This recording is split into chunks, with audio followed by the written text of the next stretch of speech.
अच्छा जी, इसमें हमारी डिस्कशन IAS 12 के बारे में होगी और IFRS 15 के बारे में ज़्यादा होगी।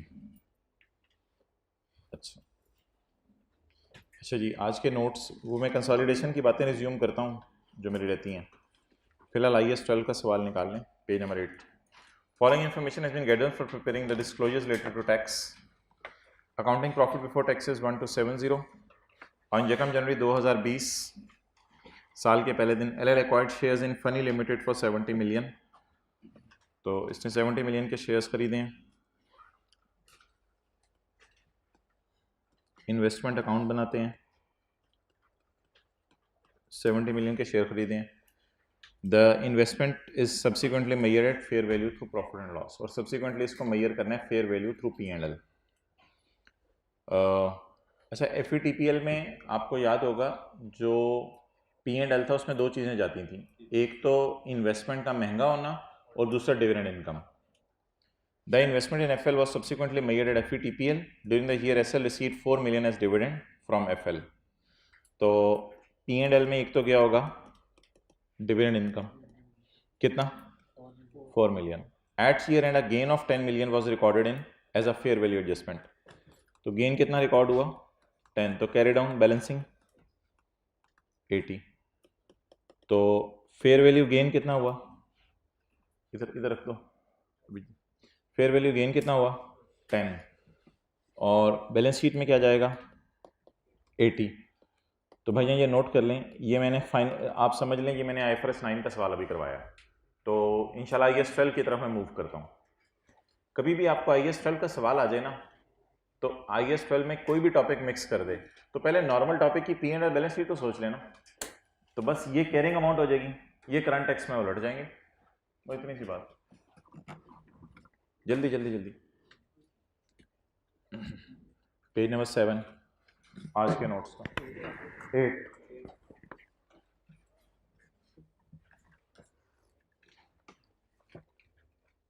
तो FVTPL मॉडल में बोलें P&L में क्या कहा जाता है, डिविडेंड इनकम और ट्रांजैक्शन कॉस्ट का एक्सपेंस अगर हो।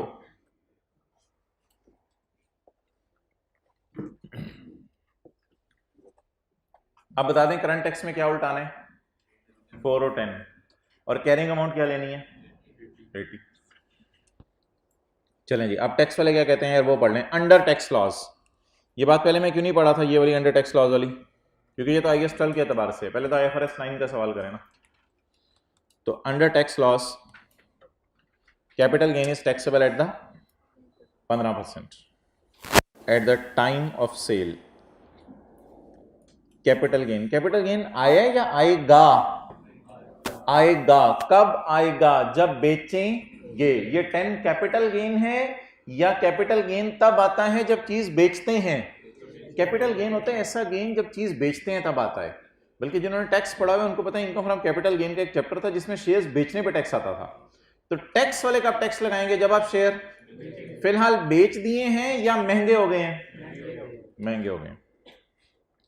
Again of sorry capital gain 15% पे टैक्सेबल है, while dividend is taxable at 18%. The intention of SL for holding investment is to take benefit in the form of capital gain. हमारी नीयत है कि इससे कैपिटल गेन कमाएंगे, यानी इसको अच्छी प्राइस में बेचेंगे, लेकिन हो सकता फिर भी हम FVTPL में रख सकते हैं, कोई मसला नहीं। FVTPL तो बाय डिफॉल्ट ऑप्शन अवेलेबल ही है।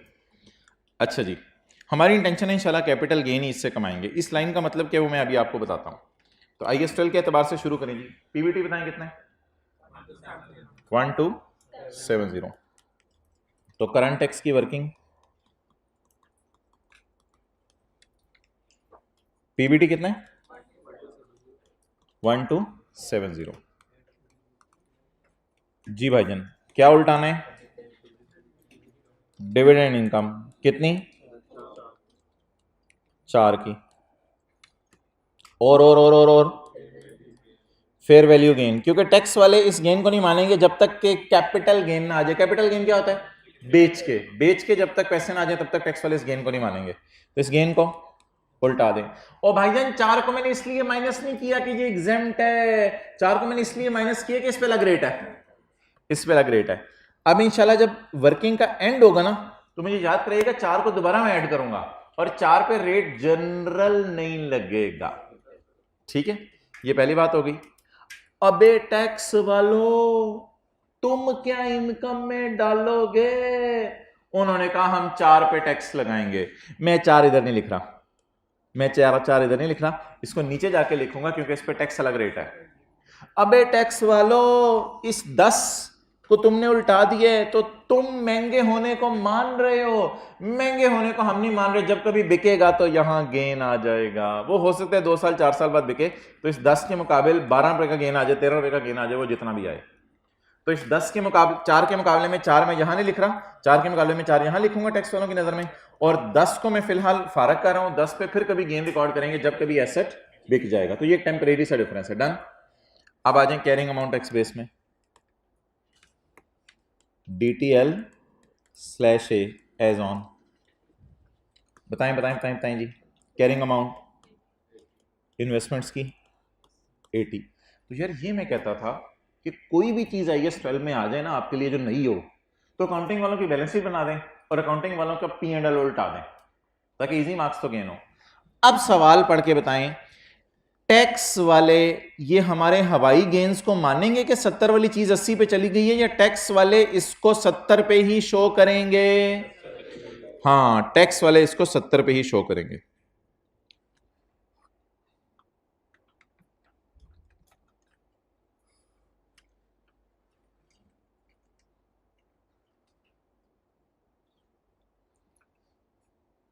Under tax loss, capital gain is taxable at the rate of 15% at the time of sale. तो टैक्स वाले गेन कब रिकॉर्ड करेंगे? At the time of sale. इसका मतलब है फिलहाल वो गेन को रिकॉर्ड नहीं करेंगे। तो टैक्स वाले किस पे रखेंगे चीजों को? कॉस्ट पे। मेरा सवाल ये है कि कल को जब ये 70 वाली चीज 80 की बिकेगी तो कौन सा गेन आएगा? Capital gain. उस गेन पे डेफर करके टैक्स मैंने जनरल रेट पे देना है 30%, या उस पे 10% देना है, या उस पे 15% देना है। Why? The intention is to take capital gain. हमारी नियत है कैपिटल गेन कमाना। जब कभी कमाएंगे तो कैपिटल गेन का रेट क्या है? आज टैक्स इस पे कैलकुलेट कर दूं करंट टैक्स की वर्किंग में, या डेफर करके देना है? अगर डेफर करके देना है तो बताएं फिर रेट क्या लगाएंगे? 15%। तो ये जी 15% का मकसद था, इस पे डेफर करके। कितना कैपिटल गेन है वैसे फिलहाल? 10 का। लेकिन ये आ गया या आएगा? अभी तो रियलाइज नहीं हुआ ना, तो ये 15% इस पे लगना था। और अब 4 को उतार ले नीचे, वो मैं आखिरी एडजस्टमेंट कर लूं फिर उतार लेता हूं। Entity received government grant of 20 million related to an assets. इसकी क्या एंट्री हुई होगी यार? The grant shall be recognised over 2 years। Cash debit, deferred income, asset से रिलेटेड है ना, तो कैश डेबिट डेफर्ड। जरा मुझे देखने थे मुझे IAS 20 आता है या नहीं, मैं भी जरा देख लूं। The entity received government grant of 20 million related to an asset. तो cash debit, deferred income, credit. Grant को कितने सालों में इनकम में डालना है? क्योंकि शायद एसेट की लाइफ भी 2 साल हो, तो हमारे साल एंट्री बताएं। डेफर्ड इनकम डेबिट और P&L क्रेडिट। अगले साल की क्या एंट्रीज हैं? फारग हो मेरी तरफ से, ये हमारे साल की एंट्रीज हैं। डन। अच्छा जी, the grant shall be recorded over. अच्छा, इससे मुझे बनवा दें। मैंने आपको कहा कभी भी नई एडजस्टमेंट आ जाए ना IAS 12 में, तो अकाउंटिंग वालों को पहले P&L बैलेंस शीट तो बनाए ना, इजी मार्क्स चलें। अकाउंटिंग वालों का P&L 10, इनकम और बैलेंस शीट डेफर्ड इनकम। ये ना लाइबिलिटीज में जाता है। डेफर्ड इनकम 20 - 10, क्रिएट कितने पे हुई? 20 पे। रिवर्स कितने से हुई? 10 से। बैलेंसिंग 10, नोट कर लें। ये मैंने सारी आपको अकाउंटिंग सिखाई है, जनरल एंट्रीज की हैं और P&L बैलेंस शीट बनवाया। तो आज हमने दोनों एडजस्टमेंट्स ना IAS 12 में बिल्कुल नई देखी, लेकिन इससे कोई फर्क नहीं पड़ता कि जिस मर्जी टॉपिक से एडजस्टमेंट आ जाए, क्योंकि जो मॉक होने ना, मॉक में जो IAS 12 में एडजस्टमेंट आनी है वो IAS 40 से आनी है। IAS 40 इन्वेस्टमेंट प्रॉपर्टी, तो उसमें भी कैरिंग अमाउंट आपको पता है कैसे निकलती है, और अकाउंटिंग वाले क्या रिकॉर्ड कर रहे होते हैं उसको उल्टा दीजिएगा, जो टैक्स वाले चाह रहे हैं उसको रिकॉर्ड कर दीजिएगा। एसी क्या करना है? ये वाला एसी बंद कर दो।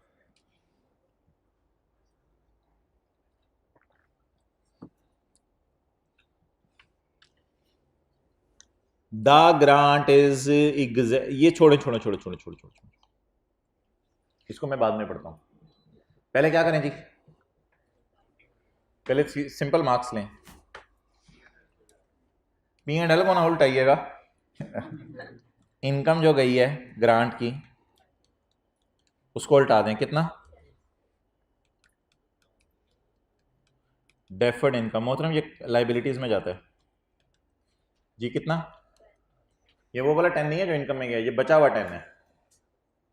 कितना इनकम में ले गए हैं? 10। कितना फिर कभी ले जाएंगे? 10।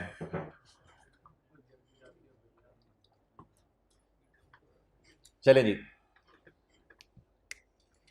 आगे बढ़े। The grant income is exempt under the law and has no tax consequences when received or when recorded in P&L। इस साल मिला है 20, इस साल में इनकम में नहीं डालना। और ये 20 जो है वो जब आप आहिस्ता आहिस्ता 10-10 करके P&L में डाले होगे तब भी इनकम में नहीं डालना, यानी ये एग्जैम्प्ट है। ये तो ये परमानेंट डिफरेंस बन जाएगा, ये 10 परमानेंट डिफरेंस बन जाएगा। और अगली बात ये होगी, आपको पता है एग्जैम्प्ट इनकम को लेस करते थे बस। अगली बात ये होगी कि इसकी टैक्स बेस ना मजबूरन 10 लेनी है, जबरदस्ती 10 लेनी है इसकी टैक्स बेस। किसी को याद आ रहा हो वजह? एग्जेम्प्ट इनकम और डिडक्शन नॉट अलाउड की टैक्स बेस जबरदस्ती बराबर लेनी है, क्योंकि इन पे टेम्परेरी डिफरेंस नहीं आता। और ये डिफरेंस का कॉलम किन डिफरेंसेस के लिए है? तो इसलिए 0। So that is still not over. One thing is left जो मैं आपको करवा दूं, वो अब आप टोटल्स कर दें मुझे।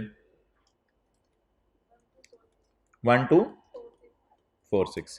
इस पे कितने % लगा दूं? और कितना? और कुछ और कुछ और कुछ। Tax at the rate of 10% on dividend 0.4 0.4 नहीं, ऐसे डिविडेंड 10 का नहीं है, डिविडेंड ₹4 के, सॉरी जी। टोटल सीटी डेबिट सीटीपी क्रेडिट, बल्कि बड़े हो गए हैं, सीटी debit provision for tax credit.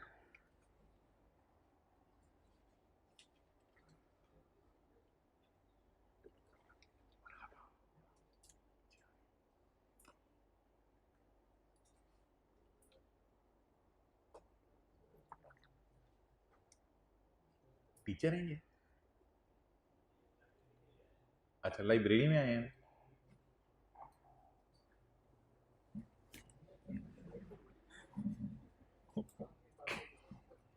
ये पंगे होते हैं,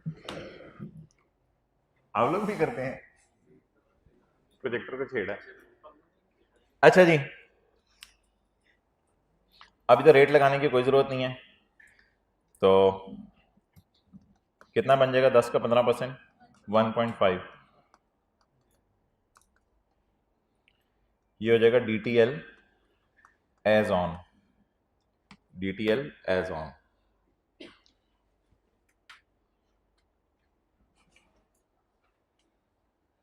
जी रिकॉन्सिलिएशन में क्या क्या जाएगा? रिकॉन्सिलिएशन में क्या जाएगा?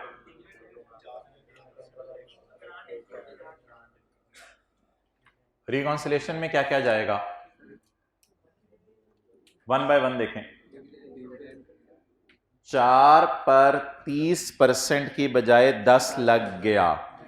4 का 20%, 4 का 20%, क्योंकि आप पूरे पीबीटी पे लगा देंगे ना, आप तो 1270 पे 30 लगा देंगे। 4 का 20%, ये जो फेयर वैल्यू गेन है 10, ये यहां चला गया, यही वाला है ना 10, इसका ये वाला 15 नहीं, 30 माइनस 15, इसका 15%, और ये जो 10 है ये तो एग्जेम्प्ट है, तो इसका 30%। तो अब मैं पूरी रिकॉन्सिलिएशन नहीं बना रहा, लेकिन रिकॉन के अंदर, रिकॉन्सिलिएशन के अंदर 3 चीजें लेस होंगी। बोलें क्या क्या? 4 का 20%, 10 का 15% और 10 का, ये 10 कौन सा वाला है? ये ग्रांट वाला है। अच्छा, एक बात याद रखिएगा, इसमें ना क्या कहते हैं, क्या कहने लगा था, चलें याद रखिएगा इंशाल्लाह। तो रिकॉन्सिलेशन में पहली लाइन में आएगा पीबीटी, दूसरी लाइन में आएगा टैक्स रेट और तीसरी लाइन में आएगा टैक्स। हाँ याद आ गई। मैं ये कहने लगा था करंट और डेफर्ड दोनों में ना जहां जहां रेट डिफरेंट लगा होता है उसको फिर लाना पड़ता है यहां पर, जिससे इनकम पे रेट डिफरेंट लगा होता है उसको यहाँ करंट में भी रेट डिफरेंट लगा और इधर डेफर्ड में भी रेट डिफरेंट लगा। तो ये रिकॉन्सिलेशन में 3 चीजें माइनस होंगी। बहरहाल अगर आप फुल फ्लैज सवाल करना चाहते हैं तो लेटेस्ट अटेम्प्ट का सवाल है जिसका सोल्यूशन मैंने आपको आज के नोट्स में नीचे करके दे दिया है। तो ये फुल फ्लैज रिकॉन्सिलेशन वगैरह सब बना हुआ है, लेकिन वो सोल्यूशन दिया हुआ है, उसका क्वेश्चन किताब में अवेलेबल है। अच्छा, लेटेस्ट एंड में आया था commission income exceed the receipt by 10, तो क्या करना था? समझ आ गया ना? Commission income exceed the receipt by 10, तो इस तरह लिख लेना था। और अगर लिखा होता cash exceed the income by 2, इस तरह लिख लेना था। नोट्स आज वाले वो एंड पे पड़े हुए। अच्छा जी, कंसोलिडेशन के बारे में हम बात करने लगे थे, वो इनको, अच्छा कंसोलिडेशन के बारे में। कंसोलिडेशन में मैंने आपको कहा था कि थोड़ी सी ना इनकॉन्सिस्टेंसी है, इनकॉन्सिस्टेंसी। जो पेरेंट है वो इन्वेस्टमेंट्स वाला गेन लॉस डाल रहा है पीएनएल में, और जो सब्सिडरी और हमारी एसोसिएट है वो कहां गेन लॉस डाल रहे हैं? ओसीआई है। तो ये इनकॉन्सिस्टेंसी है। हालांकि हमने कंसोलिडेशन में पढ़ा था क्या होनी चाहिए? Uniform accounting policies. अब ये 2 से 4 से 5 मिनट की बात है।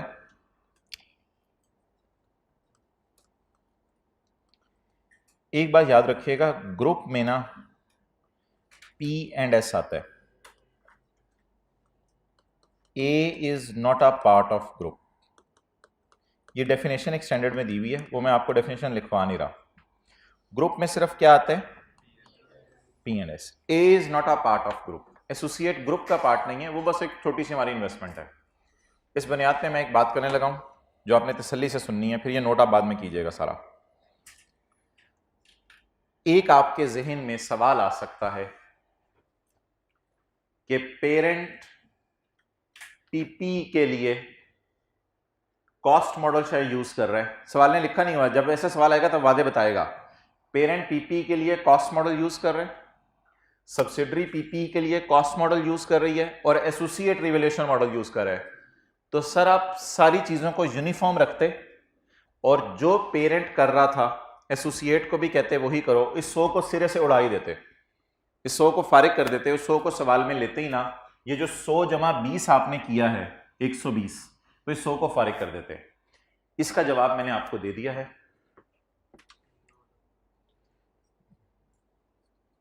जवाब दे के भूल गए हमने कहां जवाब दिया यार, लगता है पक्का ही जवाब दे दिया है। तो भाईजान P and S are a part of group, A is not a part of group. इसलिए ए हमारे से यूनिफॉर्म अकाउंटिंग पॉलिसी नहीं भी फॉलो कर रही ना, तो जो कर रही है करने दें, हम उसकी अकाउंटिंग उसी तरह ले आएंगे, नो प्रॉब्लम एट ऑल। इस बात का जवाब मैंने आपको दे दिया। अगली बात, अब जो अकाउंटिंग पॉलिसीज है ना, अच्छा इनमें अब क्या होनी चाहिए? यूनिफॉर्मिटी। इनमें यूनिफॉर्मिटी होनी चाहिए, यूनिफॉर्मिटी। अब जो अकाउंटिंग पॉलिसीज है ना जिनमें यूनिफॉर्मिटी होनी चाहिए, वो अब किस तरह की हो सकती हैं? मिसाल के तौर पे, नंबर 1 पीपीई की रिवैल्यूएशन, पीपीई की इस हद तक पी और एस में यूनिफॉर्मिटी है। ए को तो आप डिस्कशन से फारिग कर देना, ए जो कर रही है वैसे ही करके आ जाना है हमने, ए की टेंशन नहीं लेनी। मसला किसका, सिर्फ पी और एस को। पी और पीपी की रिवैल्यूएशन, अल्लाह का शुक्र है पीपी की रिवैल्यूएशन में हम ऑलरेडी यूनिफॉर्मिटी में है। कैसे? ये भी रिवैल्यू नहीं कर रहा, ये भी रिवैल्यू नहीं कर रहा, इसलिए सवाल के अंदर कुछ करने की जरूरत नहीं, दोनों ही ऑलरेडी यूनिफॉर्मिटी में है। नेक्स्ट, एक और अकाउंटिंग पॉलिसी आ सकती है जो पेपर में, वो है फाइफो और वेटेड एवरेज। अगर पेरेंट यूज कर रहा हो फाइफो और सब्सिडरी और एसोसिएट यूज कर रही हो वेटेड एवरेज, तो फिर सब्सिडरी को फाइफो पे लाना है, एसोसिएट को लाने की जरूरत नहीं, क्योंकि एसोसिएट तो ग्रुप का पार्ट ही नहीं। ठीक है, ये एडजस्टमेंट भी आ सकती है। ठीक है, इस तरह की एडजस्टमेंट भी आ सकती है। इसी तरह ये जो है ना IFRS 9, इसमें आपको पता है FET OCI इरिवोकेबल है। ये एक फड्डा है यहां पे कि FET OCI इरिवोकेबल है। इरिवोकेबल का क्या मतलब है कि भाईजान आप एक बार इस पे आ गए तो किसी भी हालत में फिर नहीं सकते। चुप चुप चुप, चाहे कंसोलिडेशन हो चाहे जो मर्जी हो, आप इससे फिर नहीं सकते। अब बजाहिर अगर आप देखें तो ये P&L में लेके जा रहा है 195, ये OCI में लेके जा रहा है। असूली तौर पे मुझे करना ये चाहिए था, अगर मैं P और S को, इसकी तो टेंशन ना लें, अगर ये OCI में तो इसको OCI में फेंक दें, इसकी टेंशन ना लें, इस 20 की टेंशन नहीं। टेंशन किसकी है? सिर्फ P और S की। तो यहां पे इसकी अकाउंटिंग पॉलिसी P&L है, इसकी अकाउंटिंग पॉलिसी OCI है। अब असूली तौर पे अगर OCI इरिवोकेबल ना होती तो फिर मैं क्या करता, इनको यूनिफॉर्मिटी पे ले आता। अभी यूनिफॉर्मिटी पे लाने से मुझे एक चीज मना कर रही है, क्या? फाइफो वेटेड एवरेज इरिवोकेबल नहीं है, पीपीई में cost model revaluation model irrevocable नहीं है, लेकिन ये इरिवोकेबल का लफ्ज सिर्फ किस स्टैंडर्ड में है? IFRS 9 में। अब ये P&L पे है, ये OCI पे है। अब आपने P&L और OCI देख के आपने सोचा यार ये एक P&L पे है और एक OCI पे है, तो यार P और S में तो यूनिफॉर्मिटी होनी चाहिए थी अकाउंटिंग पॉलिसीज के अंदर। तो अब मैं S को मजबूर करता हूं कि तुम नेगेटिव 80 को P&L में शो करो। S को मजबूर करता हूं कि तुम नेगेटिव 80 कहां शो करो? P&L में नेगेटिव 80, या अदर इनकम में शो कर दो या खर्चों में डाल दो, जहां भी शो करने, नेगेटिव 80 को P&L में शो करो। लेकिन यहां लोग बढ़ के किस स्टैंडर्ड ने मना कर दिया? IFRS 9 ने, क्योंकि ये जो डेजिग्नेशन है दैट इज, शायद इस वजह से हमने 80 जहां पढ़ा हुआ था उसको वहीं रहने दिया, 80 जहां पढ़ा हुआ था उसको वहीं रहने दिया। क्लियर हो गया? ये जो नोट कर लो।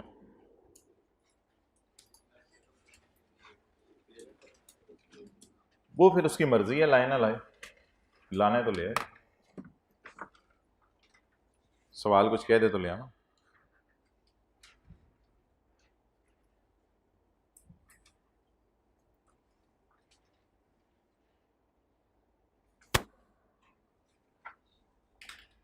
जल्दी करें नोट।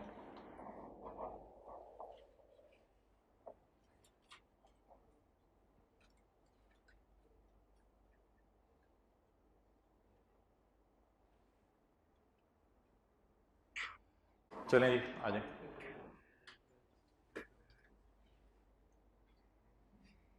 अच्छा, अब अगर ऐसे होता ना कि IS 16 वाली एडजस्टमेंट, ये तो IFRS 9 वाली है ना, अगर इधर P का सरप्लस दिया होता और S का सरप्लस ना दिया होता तो फिर अदर इंफॉर्मेशन में वो जाता और for the purpose of uniformity S का सरप्लस भी देता, तो फिर हम दोनों को सरप्लस को रिकॉर्ड कर देते। ऐसा भी आ सकता है। तो वो ये पास पेपर क्वेश्चन 1 में आया हुआ है, IS 28 का पास पेपर क्वेश्चन 1 आप देखिएगा, P और एसोसिएट का रिवैल्यूएशन दिया हुआ था और S का सरप्लस नहीं दिया हुआ था। चलें जी, ओवर। IFRS 15 शुरू करें। क्वेश्चन 1, आज के नोट्स का दूसरा सफा। अच्छा मोहतरम, बहुत मोहतरम है आप, मुझे ये बताएं कि रेवेन्यू किस वक्त ओवर टाइम बुक करना होता है? नहीं, जब तीन में से कोई एक बात हो, जैसे जैसे सेलर सर्विस दे रहा हो वैसे वैसे बायर कंज्यूम कर रहा हो, जैसे क्लीनिंग सर्विस है, पेरोल सर्विस है, जिम सर्विस है, ये सिक्योरिटी सर्विसेज हैं। दूसरा, सेलर आपके पास आके चीज बना के दे रहे हैं और जैसे जैसे चीज क्रिएट हो और इनहेंस होती जा रही है वैसे वैसे आपका कंट्रोल आता जा रहा है। और तीसरी ये चीज थी कि सेलर खुद ही अपने पास चीज बना रहे हैं और सेलर चीज बनाकर वो जैसे जैसे चीज बनाता जा रहा है वैसे वैसे चीज बनती जा रही है। ये क्या बात है? तो सेलर जैसे जैसे चीज बनाता जा रहा है, अगर दो शर्तें पूरी हो तो सेलर रेवेन्यू रिकॉर्ड करेगा ओवर टाइम। नंबर 1 शर्त, नहीं लेसर नहीं, सेलर IFRS 15, IFRS 15। तो सेलर जो है वो अगर अपने प्रेमिसेस में हमें फर्नीचर बना के दे रहा है तो दो शर्तें पूरी होनी चाहिए। नंबर 1, एग्रीमेंट में लिखवा दें हम कि तुम ये किसी और को नहीं बेच सकते, या वो एसेट इतना स्पेशलाइज्ड नेचर का होगा किसी और को बेचा नहीं जा सकता। इसको इंग्लिश में कहते हैं the lessor has no alter, the seller has no alternative use of asset. और दूसरा, जितना काम हो गया है, जितना काम सेलर की तरफ से हो गया है उतने का राइट हो से पैसे लेने का, अगर कस्टमर कैंसिल करे। अगर कस्टमर कैंसिल करे, अगर सेलर कैंसिल कर दे तो फिर कस्टमर क्यों पैसे देगा? अगर कौन कैंसिल करे? तो अगर मैंने किसी को फोन किया, ठीक है ये भाईजान है, इन्होंने फोन किया फर्नीचर वाले को, और मड़ा मेरी शादी है तो मेरे लिए जो है वो ऐसा बेड बनाओ जैसा डोनाल्ड ट्रंप, अच्छा तो जबरदस्त किस्म का तुम बेड बना के दे दो। अब सेलर दो सूरतों में जो है अगर कंडीशंस पूरी हो तो रेवेन्यू ओवर टाइम बुक करेगा, यानी जितना बेड बन जाएगा उतना रेवेन्यू बुक कर लेगा। अगर एग्रीमेंट में ये लिखवाए, नहीं बेड को ऐसी स्पेशल चीज तो है नहीं कि किसी और को नहीं दे सकते, वो दे सकते हैं, लेकिन आप लिखवाएं एग्रीमेंट में क्या कि हम किसी और को नहीं देंगे। दूसरी बात, उसके पास पैसे लेने का, किसके पास? सेलर के पास। अगर कौन कॉन्ट्रैक्ट कैंसिल करे, कितने पैसे लेने का राइट हो, जितना काम हो गया उतने पैसे तो ले सके ना कम से कम। Performance obligation satisfied over time और a point in time, IFRS 15, page number 2, आज के नोट्स, हमारी क्लास और आप बच्चे। बिस्मिल्लाह। An entity is developing a multi unit residential complex. वैसे इस लाइन से ही फील हो रहा है कि हमारे घर आके कोई चीज नहीं बना रहे, एक खुद ही कोई सेलर एक बड़ा सा कॉम्प्लेक्स बना रहे हैं अपने प्रेमिसेस में, ऐसे ही लग रहा है ना। An entity is selling a multi unit residential complex, a customers enter into a binding sales contract. अच्छा एक चीज और मैंने बतानी थी IFRS 15 में, बबलू भी आ गया। एक और चीज मैंने बतानी थी IFRS 15 में कि अक्सर IFRS 15 में लिखा होता है, बबल, अक्सर IFRS 15 में लिखा होता है कि पैसे जो लिए ना नॉन रिफंडेबल हैं। भाईजान पैसों का नॉन रिफंडेबल होने का मतलब ये नहीं कि सेल बुक कर लें। जब भी पैसे नॉन रिफंडेबल हो इसको लाइबिलिटी में आपने बुक करना है, कैश डेबिट, लाइबिलिटी क्रेडिट। हाँ, नॉन रिफंडेबल चीज को शुरू वाली क्लास में, पहली क्लासों में हमने पावर पॉइंट में पढ़ा था, नॉन रिफंडेबल चीज को दो सूरतों में इनकम में डाल सकते हैं। नॉन रिफंडेबल चीज को कितनी सूरतों में इनकम में डाल सकते हैं? दो सूरतों में इनकम में डाल सकते हैं। अगर तुम्हें उत्तरी है, ये तो मौक खुल गया, इसका पहला सवाल, दूसरा सवाल हुआ चुप। अच्छा तो नॉन रिफंडेबल चीज को कितनी सूरतों में इनकम में डालेंगे? दो सूरतों में इनकम में डालेंगे।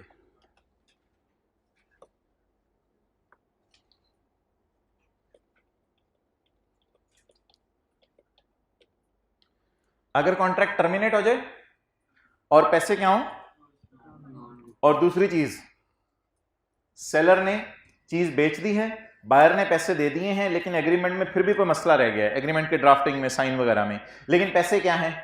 नॉन रिफंडेबल, तो रेवेन्यू में बुक कर सकते हैं। तो बाय डिफॉल्ट आपने जब भी पेपर के अंदर लफ्ज आए कि आपको नॉन रिफंडेबल पैसे मिले हैं तो इसको लाइबिलिटी बुक किया करेंगे या सेल में डाला करेंगे? लाइबिलिटी बुक किया करेंगे। लाइबिलिटी पैसे आप नॉन रिफंडेबल दे भी दें, जैसे कॉलेज वालों को आप फीस दें कोई नॉन रिफंडेबल, तो कॉलेज वाले कैश डेबिट लाइबिलिटी क्रेडिट करते हैं, फिर जैसे जैसे आपको पढ़ाते रहते हैं लाइबिलिटी डेबिट और रेवेन्यू क्रेडिट।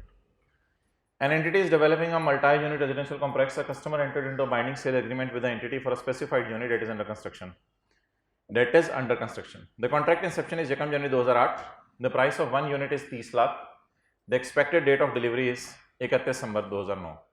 तो हमने उसको फर्नीचर बनाने के लिए कहा है 2 साल में फर्नीचर बना दो, या हमने उसे घर बनाने के लिए कहा है 2 साल में घर बना दो। हमने उसे 2 साल में एक फ्लैट बनाने को कहा है। इधर देख रहे हैं, चलें सीए करें। The entity year and is 31 December, the construction is 60% complete bye 31 दिसंबर 2008। 31 दिसंबर 2008 तक स्टेज ऑफ कंप्लीशन बताएं क्या है? 60% बन चुका है, यानी अगर घर के अंदर 10 कमरे हैं तो 6 बन चुके हैं, फुल स्टॉप। इसे आप इसे देख रहे हैं, ये मैं कह रहा हूं फुल स्टॉप। पहला बुलेट मारने लगा हूं, पढ़ने लगा हूं। Customer page a non refundable deposit. भाईजान इसको लायबिलिटी में डालना है, भाईजान को जरा कहें, भाईजान इसको लायबिलिटी में डालना है। वो सेल बुक नहीं किया करने, बस नॉन रिफंडेबल पैसे आ गए। कस्टमर ने 1 जनवरी को नॉन रिफंडेबल पैसे दिए हैं। The customer will make progress payment. Customer साथ साथ पेमेंट्स करता रहेगा। 13,50,000 की पेमेंट 31 दिसंबर 2008 को हम उससे मांग सकते हैं। वैसे ये बड़ा इंटरेस्टिंग सा सिनेरियो बनेगा। रेवेन्यू पता नहीं 60% बुक हो रहा होगा और डेटर बुक हो रहा होगा 45% पे, पता नहीं दरमियान में फिर क्या चीज़ आएगी। तो अच्छा जी, तो प्रोजेक्ट कितना काम हमने करके दे दिया उसे 31 दिसंबर 8 के एंड पे, और 31 दिसंबर 9 तक इंशाल्लाह उसको 100% काम करके दे देंगे। लेकिन 31 दिसंबर 8 तक हमने उसे 60% काम करके दे दिया। तो अगर वो 31 दिसंबर 8 को आए और अपना घर देखना चाहे तो उसका घर मैं उसके घर आके बना रहा हूं, उसकी लैंड पे, या अपना कोई कॉम्प्लेक्स में बना के दे रहा हूं, तो 60% उसको कंप्लीट नजर आएगा। द कॉन्ट्रैक्ट हैज अच्छी खासी टर्म्स डेट प्रेक्लूड। स्टॉप मैंने अपनी तरफ से डाला है ताकि आपको प्रेक्लूड का मतलब पता चल जाए। The contract has substantive term debt stop the seller. Contract में सेलर को रोक दिया गया। अबे सेलर सुन, मैं तुझे रोकता हूं from being able to direct the unit to another customer. अगर तूने किसी को घर दिया तो घर समेत तू गायब होगा। सॉरी, घर तो हमारा, घर की गायब करेंगे हम। तो सेलर मैं तुझे रोकता हूं, ये फर्नीचर किसी और को ना दें। पता चले मेरे दोस्त इस्तेमाल कर रहा हो इसको, कोई और को दे दे आप, ये नहीं, इसकी चाहत नहीं। In addition the customer does not have the right to terminate the contract. Customer के पास कॉन्ट्रैक्ट टर्मिनेट करने का कोई राइट नहीं है। हाँ, कस्टमर एक सूरत में टर्मिनेट कर सकता है, ये तो सादा सी बात है ना। अच्छा, इस बात को ना ऐसी मुश्किल सी करके ना पढ़ा करें। ऐसे समझिए जैसे आप घर बनवा रहे हैं किसी से। अगर आप घर किसी से बनवा रहे हैं तो in addition customer does not have the right to terminate. Customer contract terminate नहीं कर सकता unless the entity fails to perform. अगर सेलर कह दे कि नहीं नहीं यार मैं फर्नीचर नहीं बना रहा, मैं तुझे नहीं बना के दे रहा, या मैं तुझे घर नहीं बना के दे रहा, फिर और बात है, फिर तो कस्टमर टर्मिनेट कर देगा। वैसे जनरल रूल के तौर पे कहते हैं कस्टमर टर्मिनेट। अभी सिर्फ एक शर्त पूरी हुई है, नंबर 1। वो जो 3 कंडीशंस है ना, उसमें तीसरी में 2 हैं असल में, तो तीसरी में सिर्फ पहली बात पूरी होगी है। क्या बोले बोले बोले? ठीक है। फाइनेंसिंग कंपोनेंट इग्नोर करें, यानी कोई डिस्काउंट रेट वगैरह नहीं दे रहा, कॉस्ट का डाटा भी नहीं दे रहा, खाली सेल से खिलाऊंगा आपको। मटेरियल, ईंट, बजरी, सीमेंट कितना इस्तेमाल हुआ इसका डाटा नहीं दे रहा। General entries in each of the following situations. अगर कस्टमर डिफॉल्ट कर देता है ऑन इट्स ऑब्लिगेशंस, कस्टमर की क्या ऑब्लिगेशन होती है? पैसे देना या पेमेंट करना। अगर कस्टमर डिफॉल्ट कर देते हैं अपनी ऑब्लिगेशन पे by failing to make the promised progress payments as and when they are due, जैसे जैसे पेमेंट्स ड्यू होती हैं वैसे वैसे कस्टमर डिफॉल्ट करता रहता है। यानी जब मैं उससे 45% पैसे लेने जाता हूं तो वो नहीं देता, जब बाकी पूरा करके देता हूं तो बाकी पैसे मांगता हूं तो वो नहीं देता मुझे। इफ द कस्टमर डिफॉल्ट्स, कर नहीं दिया, अगर करे, if the customer defaults the seller would have a right to all the consideration promised in the contract. All का मतलब है अगर यहां तक तुमने करके दे दिया तो इतने पैसे ले लेना, अगर पूरा घर बना के दे दिया तो पूरे पैसे ले लेना। अब बताइए इस लाइन का क्या मतलब है? The entity would have a right to the consideration. Entity के पास राइट है पैसे लेने का। अब कौन सी सूरत पूरी हो रही है? दूसरी वाली। तीसरी में दूसरी वाली। अब ये सिर्फ 2 बातें थी सवाल में। Preclude the seller from being able to direct the unit. The seller would have a right to consideration. Seller के पास कंसिडरेशन लेने का राइट है। ऑल से मुराद है जितना काम कर दोगे, जहां तक कर दोगे उतने पैसे तुम्हें लेने का राइट होगा। If it completes the construction of the unit, अगर ये यूनिट की कंस्ट्रक्शन कंप्लीट करे, यानी सेलर को तो अपना काम पूरा करना पड़ेगा। अगर सेलर अपना काम पूरा कर दे तो ही has the right to consideration, उसके पास पैसे लेने का हक है। The courts have previously upheld similar right, कहते जिस मुल्क में ये लोग हैं ना उसमें कोर्ट्स ने भी ये मानना है, अपहेल्ड होते हैं मानना, उसमें कोर्ट्स ने भी ये मानना है कि सेलर को पैसे मिलने चाहिए, that entitle the developers to require the customer to perform। Customer कैसे परफॉर्म कर सकता है? बाय पेइंग, लेकिन एक शर्त है, subject to the entity meeting is obligation. Entity क्या ऑब्लिगेशन होती है? तो ये बात तो उसने ऐसे ही जरा बरकत के तौर पे आगे डाल दी कि जिस मुल्क में हम रहते हैं उस मुल्क में कोर्ट्स इतने अच्छे हैं कि उन्होंने डेवलपर्स को पीछे से प्रमोट किया हुआ है बड़ा कि यार परेशान ना हुआ करो, अगर तुम लोगों ने घर बना के दे रहे हो और कस्टमर इनकार करे तो हम कोर्ट आगे बढ़ के उससे पैसे लेके देंगे।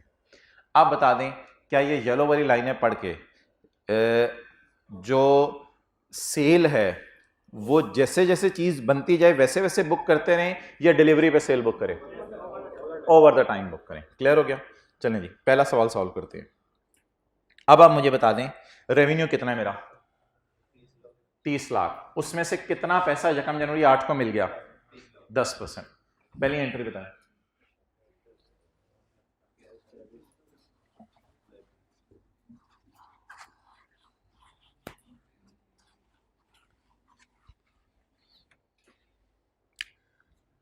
जो तीसरा सिनेरियो है ना इसमें वाज़ेह तौर पे दोनों आया करेगा, cash debit contract liability credit. 3 million into 10%, जी कितना? 3 लाख। नेक्स्ट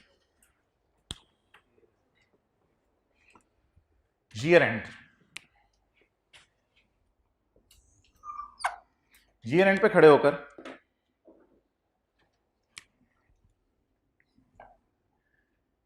31 दिसंबर 8 और 31 दिसंबर 9, percentage of completion 60%, 100%। P&L as on sale. सवाल में उसने कहा था कि ignore accounting for contract cost, वो जो कॉस्ट होती थी ना, cost to date, cost to be incurred, कहते हैं उसका डेटा मैं नहीं दे रहा। सेल टोटल कितनी है? 30 लाख। 30 लाख का 60% 18 लाख, और 30 लाख का 100% 30 लाख। आप बता दें P&L फॉर द ईयर। 18, ये वर्किंग है मेरी सिर्फ, 18 लाख और 30 minus 18 brought down carry down 12 lakh. अब जब मैं जनरल एंट्रीज करूं तो पहली एंट्री में रेवेन्यू कितना बुक करूं? 18 लाख। और जनरल एंट्रीज करूं तो दूसरी एंट्री में रेवेन्यू कितना बुक करूं? क्या 30 लाख को 31 दिसंबर 9 को बुक करूं या 30 लाख को 18 और 12 करके बुक करूं? 18 और 12 करके बुक करूं। जब मैंने डिसाइड कर लिया ना कि मैंने प्रोजेक्ट को ओवर टाइम रेवेन्यू रिकॉर्ड करना है तो then I am suppose to perform this working, P&L as on और P&L फॉर द ईयर। अब आप मुझे बता दें 31 दिसंबर 8 को खड़े होकर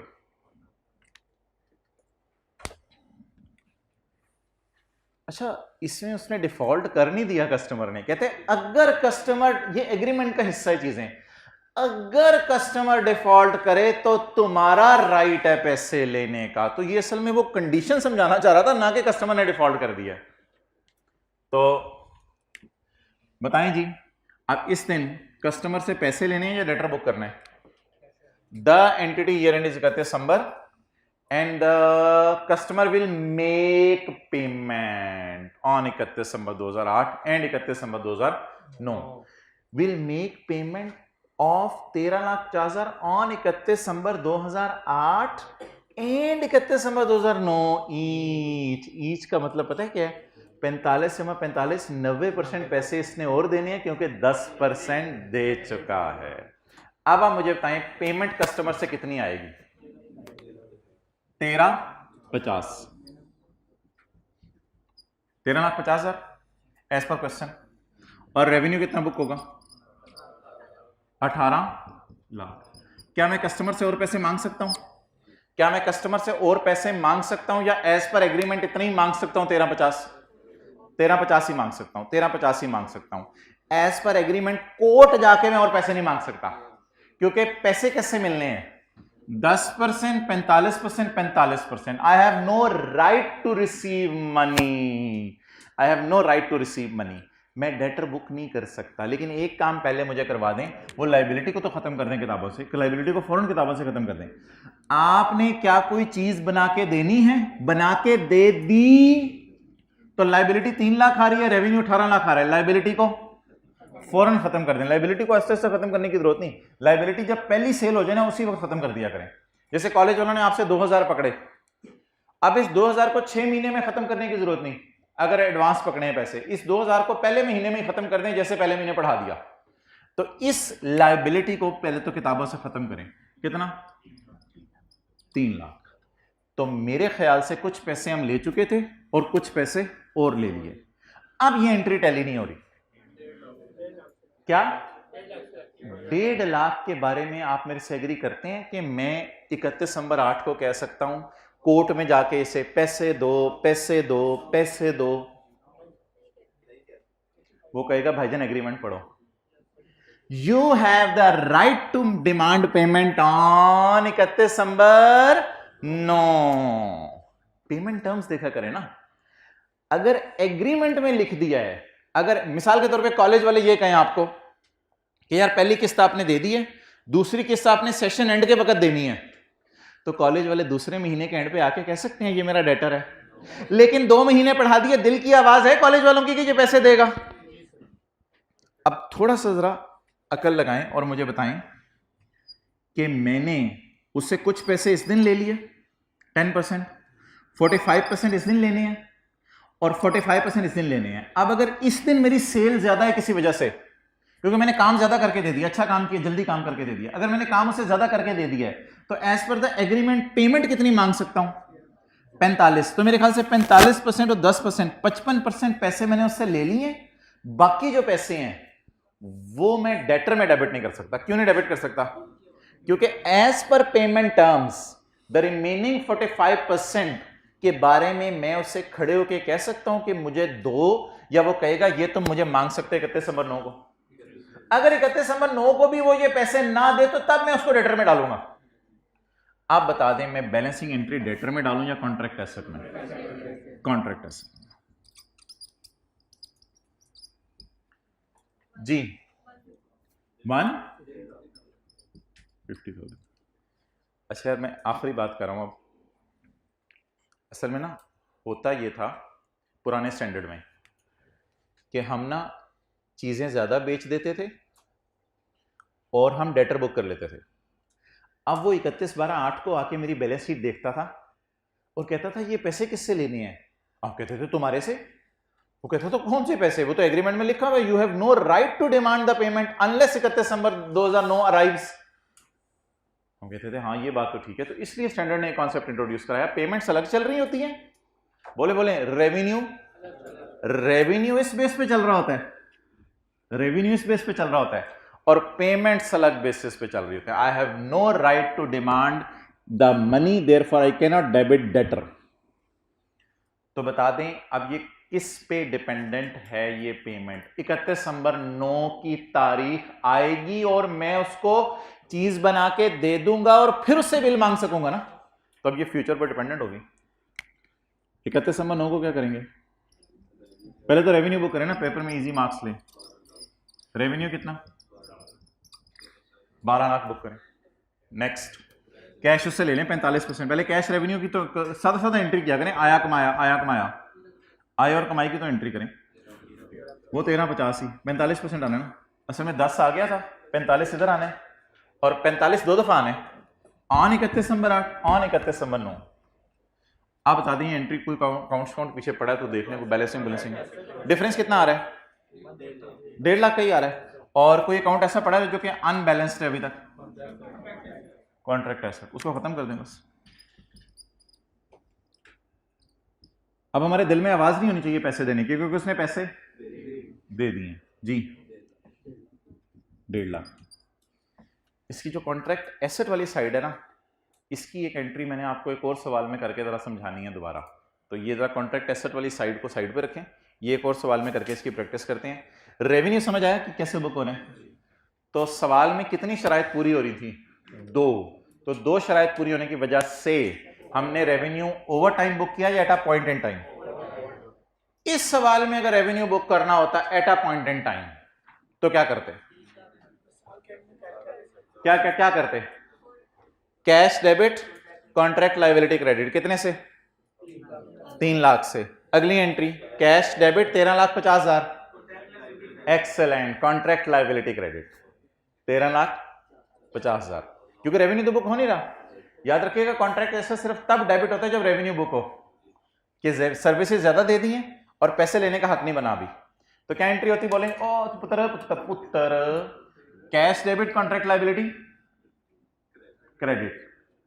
और अगर रेवेन्यू बुक ना करना होता, at a point in time करना होता, तो cash debit liability to deliver goods credit कितना? 13 लाख। और इन द एंड क्या एंट्री होती? कॉन्ट्रैक्ट लायबिलिटी डेबिट और रेवेन्यू, और बाकी कैश भी तो लेते ना 13,50,000 का। तो इस तरह होना था बुक। अगर कैसे बुक होता है? At a point in time. जी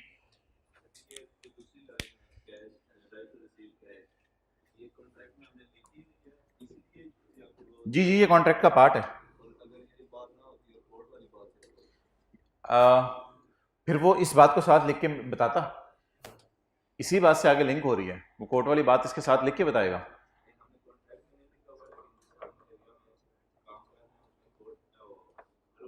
नहीं, फिर नहीं, बिल्कुल नहीं, कॉन्ट्रैक्ट में लिखना जरूरी है। अच्छा जी, 1 मिनट दे दें, अगला सवाल पढ़ें, फिर एंट्रीज नोट कीजिएगा। जनरल एंट्रीज, एक मिनट इधर देखें। General entries in each of the following situations. Agreement बदल दिया उसने। In the event of default by customer, अब एग्रीमेंट कुछ और है। अगर तुम डिफॉल्ट करोगे, either the seller can require the customer to perform, या तो सेलर तुम्हें मजबूर करेगा कि परफॉर्म करो। कस्टमर कैसे परफॉर्म करेगा? अगर तुमने कॉन्ट्रैक्ट कैंसिल किया कस्टमर, तो सेलर कहता है मैं तुम्हें मजबूर करूंगा, ये वाले पैसे भी मुझे दो, ये वाले भी पैसे मुझे दो, और ये वाले भी पैसे मुझे दो। आई विल इंसिस्ट यू, मैं तुम्हें मजबूर करूंगा to perform as required under the contract. और या अगर मेरा दिल चाहा ना, सेलर कह रहा है, या अगर मेरा दिल चाहा तो मैं फिर कॉन्ट्रैक्ट कैंसिल कर दूंगा इन एक्सचेंज फॉर एसेट। तुम्हारा एसेट फिर मैं ले लूंगा, फिर तुम्हें घर नहीं दूंगा, तुम्हारा फर्नीचर, तुम्हारा एसेट मैं ले लूंगा अंडर द कंस्ट्रक्शन, जो अंडर कंस्ट्रक्शन है। और फिर ऐसी सूरत में तुम मुझे कुछ पेनल्टी दे देना, जो कॉन्ट्रैक्ट प्राइस को प्रोपोर्शनेट होगी, वो फिर तय कर लेंगे, तुम मुझे कुछ पेनल्टी दे देना। आप बताएं क्या सोल्यूशन बदलेगा? कोई चेंज नहीं आएगी, सोल्यूशन सेम रहेगा। सेलर के पास 2 रास्ते हैं। रास्ता नंबर वन क्या क्या कि वो बायर को मजबूर करे कि तुम पैसे दो, तो इसका मतलब है दूसरी शर्त पूरी हो रही है। और दूसरा रास्ता क्या है? कॉन्ट्रैक्ट क्या कर दे? कैंसिल कर दे। लेकिन क्या सेलर के पास पहला रास्ता और दूसरा रास्ता दोनों की चॉइस है, और वो चॉइस सेलर के पास है, तो चाहे दूसरा रास्ता अवेलेबल है और कॉन्ट्रैक्ट कैंसिल हो सकता है। कॉन्ट्रैक्ट अगर कैंसिल हो जाता है ना, तो मैंने आपको बताया था जितने पैसे आ गए हैं उनको लायबिलिटी से उठा के सेल में डाल दें। ऐसा ही होगा ना, कॉन्ट्रैक्ट अगर कैंसिल हो जाए कभी भी, तो जितनी लायबिलिटीज है उनको उठा के सेल में डाल दें। लेकिन लायबिलिटीज को उठा के हमें सेल में डालने की जरूरत नहीं, क्योंकि सेलर के पास 2 रास्ते अवेलेबल है। रास्ता नंबर 1, उसे मजबूर करे कि पैसे दो। मुझे तो ये रास्ता वही नजर आ रहा है, seller have a right to consideration. पहली लाइन पढ़ें, रास्ता वही है। ये देख लें, ये जो मैंने ग्रीन से मैंने हाईलाइट किया है, और ये लाइनें दोनों का एक ही मतलब है। अब सेलर के पास रास्ते तो 2 हैं, लेकिन क्या ये वाला रास्ता भी अवेलेबल है कि बायर को मजबूर करे के पैसे दो? इसका मतलब है ये शर्त भी पूरी हो रही है, ये तो ऊपर ही लिख दिया था पूरी हो रही है। इसका मतलब है रेवेन्यू कौन सा बुक होगा? ओवर टाइम, और सारा उसी तरीके से बुक होगा।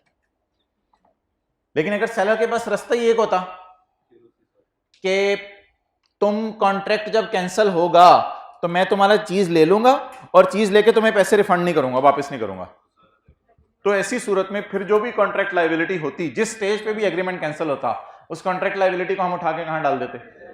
रेवेन्यू में। जितनी नॉन रिफंडेबल होती, हो सकता है कोई रिफंडेबल भी हो, तो उसके बारे में फिर सवाल वाज़ेह बताएगा। फिलहाल सेलर के पास रास्ते कितने अवेलेबल है? नंबर 1 वो बायर को मजबूर करे के पैसे दो, वो तो पहली बात ही होगी।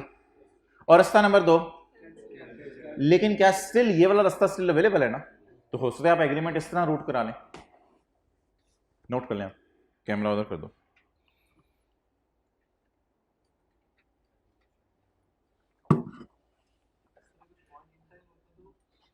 पॉइंट इन टाइम होता cash debit contract liability credit, cash debit contract liability credit, cash debit पुरानी वाली जो contract liability, cash debit contract liability credit, cash debit contract liability credit, और कैश डेबिट दोनों कॉन्ट्रैक्ट लायबिलिटीज जो credit हुई हैं debit, और रेवेन्यू क्रेडिट, पूरे 3 मिलियन से।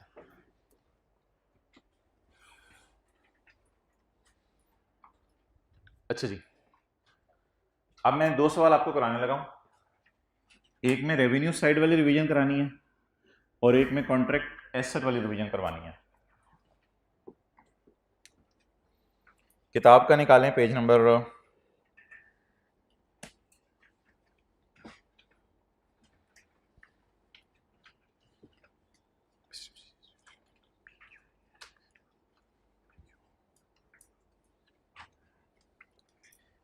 2।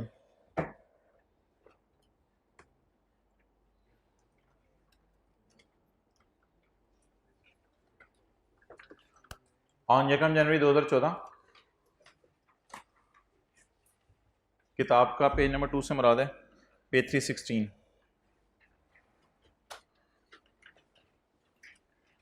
आसान सा सवाल है ये, हमने 1000 दफ़ा क्लास में किया हुआ है, आपने बस इसकी एंट्रीज मुझे बतानी है। ऑन यकम जनवरी 14 Umar enters into a 12 month pay monthly contract for a mobile phone. पैसे कैसे देने हैं? हर महीने। पैसे कैसे देने हैं? हर महीने। इधर पैसे कैसे देने थे? 2008 के शुरू में, 2008 के एंड पे और 2009 के एंड पे, इस तरह पैसे देने थे। इसमें पैसे कैसे देने हैं? Monthly. Umar enters into a monthly contract for a mobile phone. The contract is with Mobilink and terms of plan are as follows. Umar को यकम जनवरी 14 को क्या मिला है? मोबाइल। मोबाइल कितने का मिला है? फ्री। मोबाइल कितने का मिला है? Free. Umar pays a monthly fees of 200 which includes unlimited free minutes। बस रुक जाएं, यहां तक मुझे बताएं पढ़ के ट्रांजैक्शन प्राइस सेलर बायर से कितने पैसे लेगा। ट्रांजैक्शन प्राइस होती है सेलर बायर से कितने पैसे लेगा। सेलर बायर से इसके कितने लेगा? 0। हैंडसेट के कितने लेगा? 0 हैंडसेट के ले लेगा। इसके 200 ज़रब 12 2400। What is TP? 2400। What is TP? 2400। Transaction price 2400 आ गई। अब मुझे क्या चाहिए? Stand alone selling prices. ये लाइन ना पढ़े, ये लाइन ना पढ़े। Customer may purchase the same handset for 500 without the payment plan and they may also enter into a payment plan without handset, in which case the plan costs them 175 per month। अब बता दें handset की fair value 500 और package की fair value 175 ज़रा 12 2100। आगे calculation करने की जरूरत नहीं, आपको आती है सारी। ये हैंडसेट की होगी, ये 175 × 12 नेटवर्क की होगी। 2600 और 2400 इधर पड़ा, तो अब आपने 462 एलोकेट इसको कर दिया और 1938 है एनुअल रेवेन्यू। ये एनुअल रेवेन्यू हो गया आपका। डन। इसके बाद आप बता दें हैंडसेट का रेवेन्यू कितना बुक करेंगे। ये मैंने ऐसे 2 कॉलम आपके समझने के लिए डाल दिए। हैंडसेट का रेवेन्यू कितना बुक करेंगे? 462 और इसका रेवेन्यू 1938 या 1938 divided by 12 1938 divided by 12। Now please tell me, do you know the payment plan? Payment plan क्या है? पेमेंट प्लान क्या है? पे मंथली तुमने पे करना है। Umar is build on last day of month. तुम्हें बिल आ जाएगा महीने के आखिरी दिन और तुम पे करना बिल कितने दिनों में? 5 दिनों में। हर महीने के एंड पे तुम्हें बिल आ जाया करेगा। पे करना हर महीने के एंड के बाद 5 दिन में। हिम्मत, हौसला और जज्बा। यकम जनवरी 2014 इस वक्त किसका रेवेन्यू बुक करूं? पहले रेवेन्यू वाली साइड बता दें, किसका रेवेन्यू बुक करूं? सिर्फ मोबाइल का रेवेन्यू, मोबाइल का रेवेन्यू कितना है? 462 जी, डेबिट।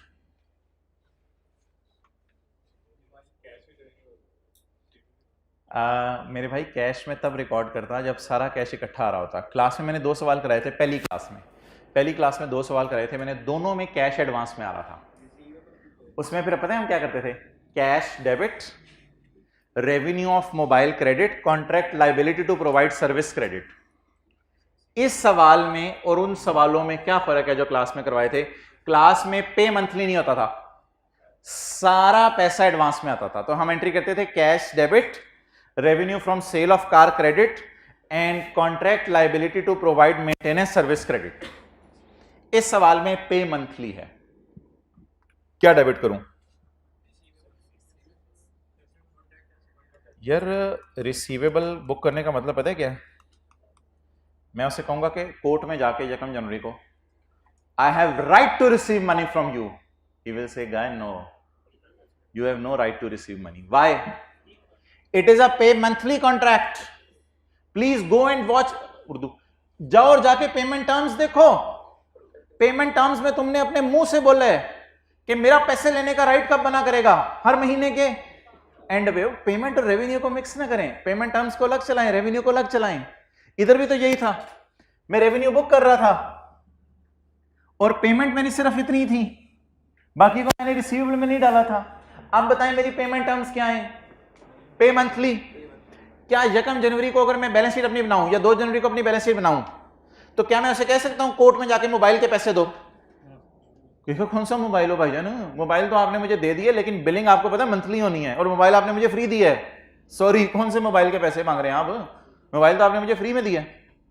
तो you do not have the right to receive asset, आपके पास डेटर बुक करने का राइट नहीं है। क्या 2 जनवरी को अगर ये बंदा कभी रास्ते में मिले तो आप इसको कह सकते हैं कि तुम मुझे पैसे दो 462? नहीं कह सकते। लेकिन रेवेन्यू तो book, because the revenue is booked eight a point in time, क्योंकि ये मोबाइल है, आपने फौरन उसको दे दिया।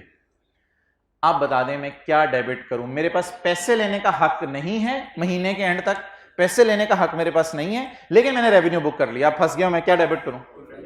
Contract asset, contract asset debit. कितने से जी? 462 से।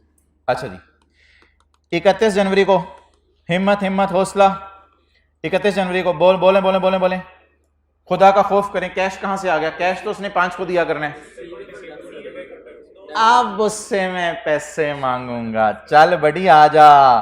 क्या मैं 31 जनवरी को बिल भेज के कहूंगा 202 202 202? अब मैं उसे मांग सकता हूं? इस सवाल में ना, जिस दिन साल पूरा हो रहा था उसी दिन वो पैसे दे भी रहा था साथ ही। इसमें 31 जनवरी को मैंने बिल भेजे, पैसे जरा 5 दिन बाद हैं, इसलिए इसमें लेटर भी आ गया बीच में। आप बता दें क्या मैं 200 मांग सकता हूं? 200। अच्छा, पहले महीने के एंड पे को रेवेन्यू बुक करना हो, और कौन सा वाला? सर्विसेज वाला, सर्विसेज वाला रेवेन्यू। तो रेवेन्यू बता दें कौन सा बुक करूं? सर्विसेज वाला। कितना? 162। क्या कौन सा रेवेन्यू? कौन सा रेवेन्यू? 162, 1938 या इसका 1/12? डन। अब क्रेडिट क्या करूं? डेबिट या क्रेडिट? क्या बैलेंसिंग? अब क्या करूं? पैसे तो भी नहीं दे, पैसे इंशाल्लाह दे देगा 5 दिनों में। बोले बोले बोले बोले। एक्सेलेंट। दिल की आवाज कम हो जाएगी और थोड़ा थोड़ा डेटर बुक होने लग जाएगा। आप बता दें, दिल की आवाज बैलेंसिंग ही कम हो सकती है ना, क्योंकि उसे 462 मोबाइल के फौरन मांगूंगा या पे मंथली करके मांगूंगा। अब ऑटोमेटिकली बैलेंसिंग फिगर क्या आ गई? 30 है। कॉन्ट्रैक्ट एसेट डेबिट हुआ या डेबिट होकर क्रेडिट हो रहा है, और 12 महीने में ये दिल की आवाज आहिस्ता आहिस्ता खत्म हो जाएगी। 12वें महीने के एंड पे खत्म हो जाएगी। अब यार 5 फरवरी को पैसे लेके आ जाएगा बड़ी entry time. Cash debit debtor credit कितने से जी? 200। अब यार do not mix up the revenue side and the receivable side. पुत्र पुत्र पुत्र पुत्र पुत्र पुत्र पुत्र पुत्र नहीं नहीं नहीं पुत्र नहीं, एंट्रीज नहीं करनी पुत्र, एंट्रीज नहीं करनी आपने। ये मैं पूरी घर से तैयारी करके आया हूँ, ये एंट्रीज नोट्स के अगले सफ़े पे लिखी हुई हैं। Cash debit contract revenue credit, page number 316 of book, debtor debit contract asset credit, cash debit debtor credit, सब हुआ है, सब हुआ है। बस इधर अटेंशन दे मुझे। मैं ये कहना चाह रहा था यार कि रेवेन्यू साइड अलग होती है और रिसीवेबल साइड अलग होती है। व्हाट हैपेंड ऑन यकम जनवरी कि मैंने 462 बुक कर लिया, I have delivered mobile. What happened on 31 जनवरी कि मैंने रेवेन्यू बुक कर लिया, तो इतने मार्क्स तो पेपर में ले, ये तो इजी मार्क्स हैं, रेवेन्यू क्रेडिट, इतने मार्क्स तो पेपर में ले। इधर आए, व्हाट हैपेंड ऑन 31 दिसंबर के मैंने रेवेन्यू बुक कर लिया 18 लाख का, 60% काम कंप्लीट हो गया, 60% काम कंप्लीट हो गया। What happened on this date के मैंने रेवेन्यू बुक कर लिया 100% काम। तो रेवेन्यू साइड इज अलग side, that is marks giving, I think it is easy, वो मार्क्स गिविंग है। रेवेन्यू साइड तो आसान हो गई। अब देखनी है पेमेंट टर्म्स। इधर पेमेंट टर्म्स क्या थी, रेवेन्यू ज्यादा बुक हो रहा था, पैसे कम आ रहे थे, बाकी पैसे उससे मांग नहीं सकते थे, इसलिए इसको दिल की आवाज रिकॉर्ड कर दिया। इधर आए, यकम जनवरी को मैं उसे कह सकता हूं you have to pay the amount. Why he can not pay the amount, why he will not pay, because contract is pay monthly. तो when I can call him as my debtor, 31 जनवरी को मैं debtor से debit करूंगा, फिर भी मुझे पैसे ना दे तो अब मैं उसके पीछे पड़ूंगा, भाईजान 31 जनवरी हो गया, खुदा के लिए जल्दी पैसे दे दो, और वो 4-5 दिनों में फिर पैसे लेके आ गया। तो इसलिए फिलहाल मैंने क्या डेबिट कर लिया था, बोले contract asset. So that was another side of this. अब मैं आपको कह रहा था कि ये मैंने कॉन्ट्रैक्ट एसेट की आपको रिवीजन करवा दिया।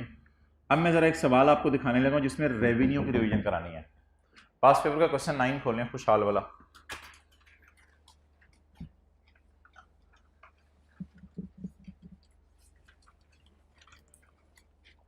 पेज नंबर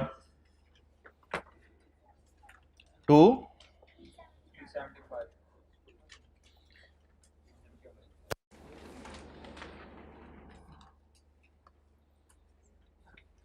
अच्छा, page number 376।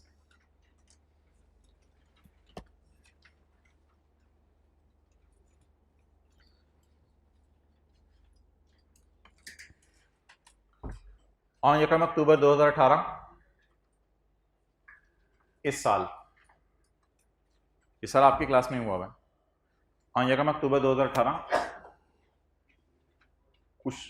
Kushan construction limited entered into a contract to construct a commercial building for a customer for 50 million. कितने की बना के देनी है, 50 मिलियन की। इधर कितने की बना के देनी थी, 30 लाख की। कितने की बना के देनी थी, क्या चाहिए, पासवर्ड, ठीक। इधर कितने की बना के देनी थी, 30 लाख की। अगली लाइन पढ़ें, पढ़ अगली लाइन। मैंने वॉल्यूम 1 और 2 ना अलग अलग मर्ज कर दिया, पूरी बुक भी मर्ज करनी है। अच्छा, नहीं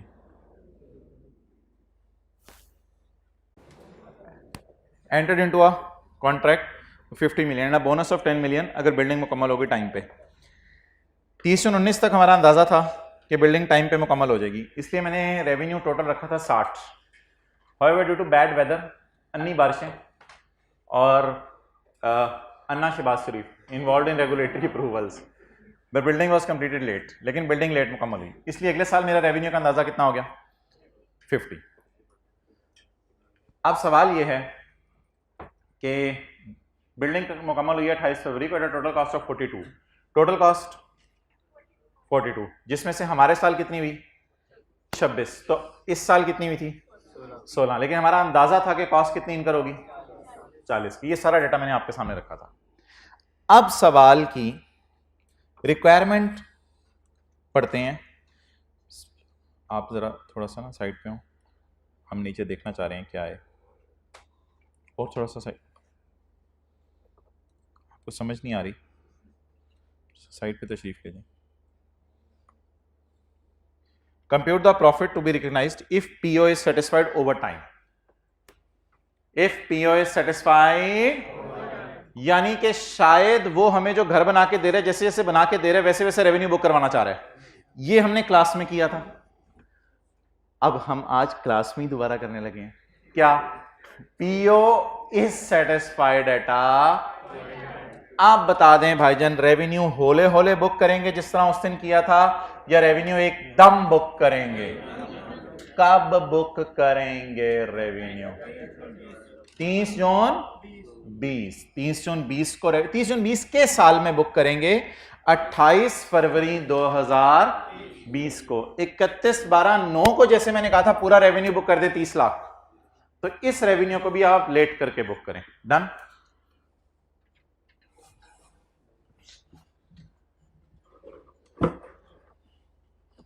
जी मोहतरम, 2019 2020 रेवेन्यू कब बुक करना है?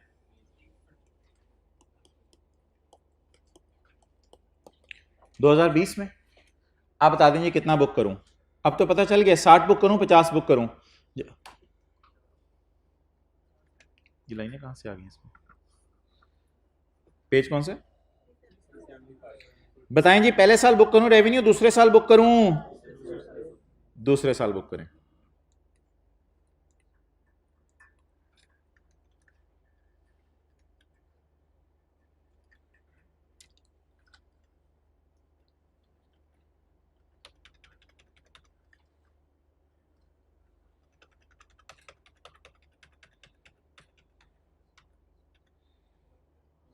आ गया वापस अपनी जगह पे आ गया। असल में वो उधर गया था ना तो माइंड कर गया था थोड़ा सा, मुझे क्यों निकाला यार। आप हमको उधर भेज रहे हैं तो लाइनें नहीं लगनी चाहिए आप पे, पता नहीं कहाँ से आ गई थी लाइनें। अच्छा जी, अब मुझे अगले साल बताएं। ये सवाल का डाटा है, ये सोल्यूशन नहीं था, हमने वर्किंग को अपने आसान करने के लिए समझा था। अब मुझे बताएं, सारा रेवेन्यू अगले साल बुक करूं या पिछले साल ही बुक करना है? अगर इस साल बुक करना है तो पता है 50 है, 50 पकड़ना चाहिए और 42 पकड़ना चाहिए बस। Actual revenue actual cost will give me actual profit. तो अब अंदाजे अंदूजे सोचूं क्या कॉस्ट थी, कितनी इनकर हुई, कुछ चक्कर नहीं। अब सिंपल आप रेवेन्यू बुक करें। कैसे जी? 2019 में सेल कितनी, कॉस्ट ऑफ सेल, और 2020 में रेवेन्यू, और टोटल कॉस्ट सही वाली 42, 8 का रेवेन्यू बुक करेंगे। डन हो गया?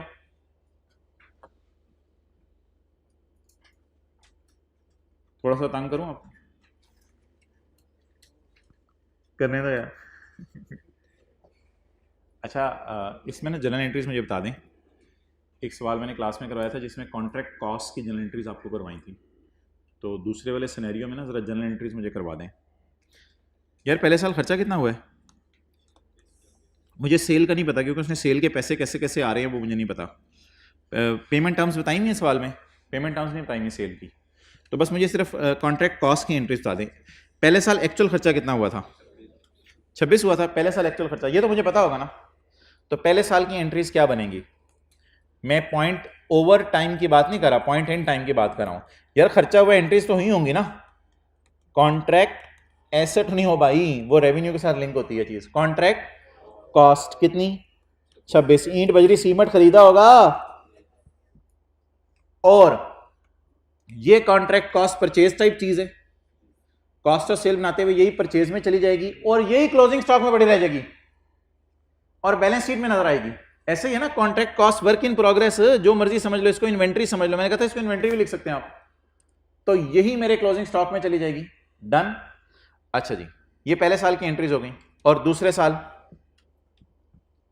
बोले बोले बोले बोले नहीं नहीं, रेवेन्यू को भी छोड़ो, मैं रेवेन्यू का उसने मुझे बताया ही नहीं।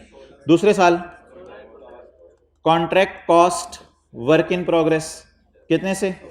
16 से। ईंट बजरी सीमेंट का पैसा 16, और अब कॉस्ट ऑफ सेल में डाल दें सारा इकट्ठा, क्योंकि सेल का बुक हो रही है सारी इकट्ठी, तो अब ये कॉस्ट ऑफ सेल में इकट्ठा डाल दें जी। Cost of sale debit contract cost जी 40। डन। और बिल फॉर सेल के पैसे सारे इकट्ठे आने हैं। Bill for cash debit sale credit कितने से? 50 से। अब जरा रुकें, सेल में कितना जाना है? कॉस्ट ऑफ सेल में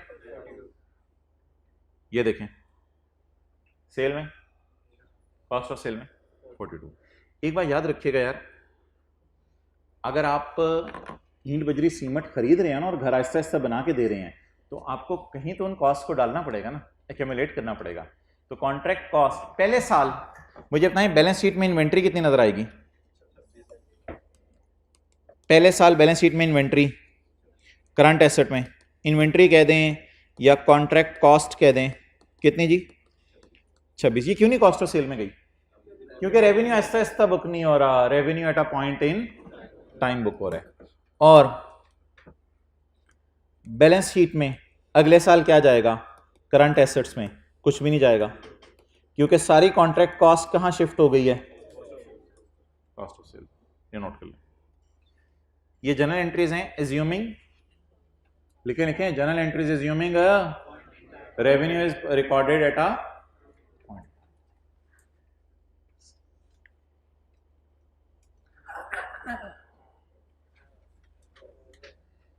यार वो जो पास पेपर का ये वाला सवाल किया था, उससे पहले मोबाइल सेट वाला था, उससे पहले हो रहा था वो जो 30 लाख यूनिट, वो वाला याद है सवाल? कब सोए थे? थोड़ा सा याद करो, किस कौन सा कलर का वाला पहाड़ पे सोए थे या किधर सोए थे? सच्ची सच्ची बताओ, कहाँ सोए थे? क्या बात हो रही थी? जरा याद, 1 मिनट सुनने तो दे, पता नहीं कब का सोया हुआ है। क्या बात हो रही थी उस वक्त? हाँ इधर बता, कहाँ पे सोए थे? कुछ याद आ रहा है? हाँ कैश कितना? 50 लेके सो गए थे। अच्छा ये ठीक है, कोई मसला नहीं, कुछ ज्यादा नजारे नहीं गुजरे अभी। नहीं 50 का कैश लेके सो गए थे। जो सोता है वो अच्छा बच्चा है।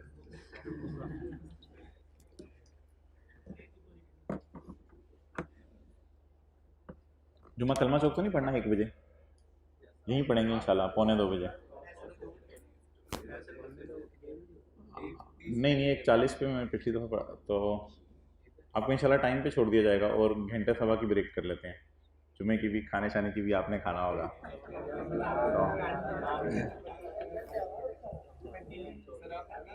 तो पता है आपको, जब हमारी क्लास होती है तो आप घर वालों को टाइम तो बता के नहीं आते। मैंने भी घर वालों को ये कह के आया हूँ, कोई पता नहीं असर हो जाए, मगरिब हो जाए। ये आप लोगों की जो एक्सपेक्टेशन है ना, आज इसको रिवर्स मारते हैं।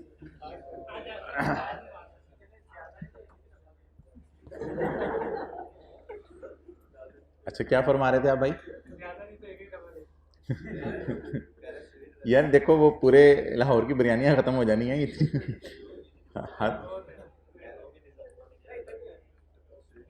बस बहुत हो गया। अब मेरे ख्याल से कोई हल्की फुल्की थ्योरेटिकल डिस्कशन नहीं हो सकती इस वक्त, कोई न्यूमेरिकल करते हैं। वो सफ़े निकालने किधर हैं?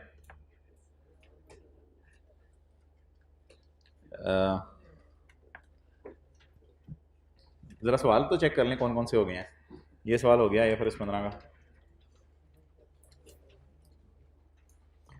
मोबाइल वाला सवाल हो गया, IFRS 16 वाला सवाल हो गया।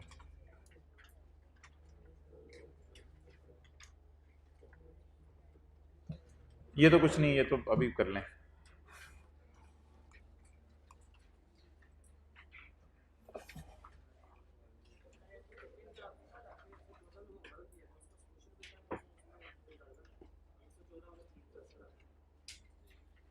नहीं, मैंने उसमें कहा था कि आप वो एंट्रीज डिफरेंट तरीके से भी कर सकते हो, कोई हर्ज नहीं है। मैंने एंट्रीज को सिंपल रखा था, रिसीवेबल रख के, और क्लास के बाद डिस्कस कर लेना मेरे से, तो मसला नहीं।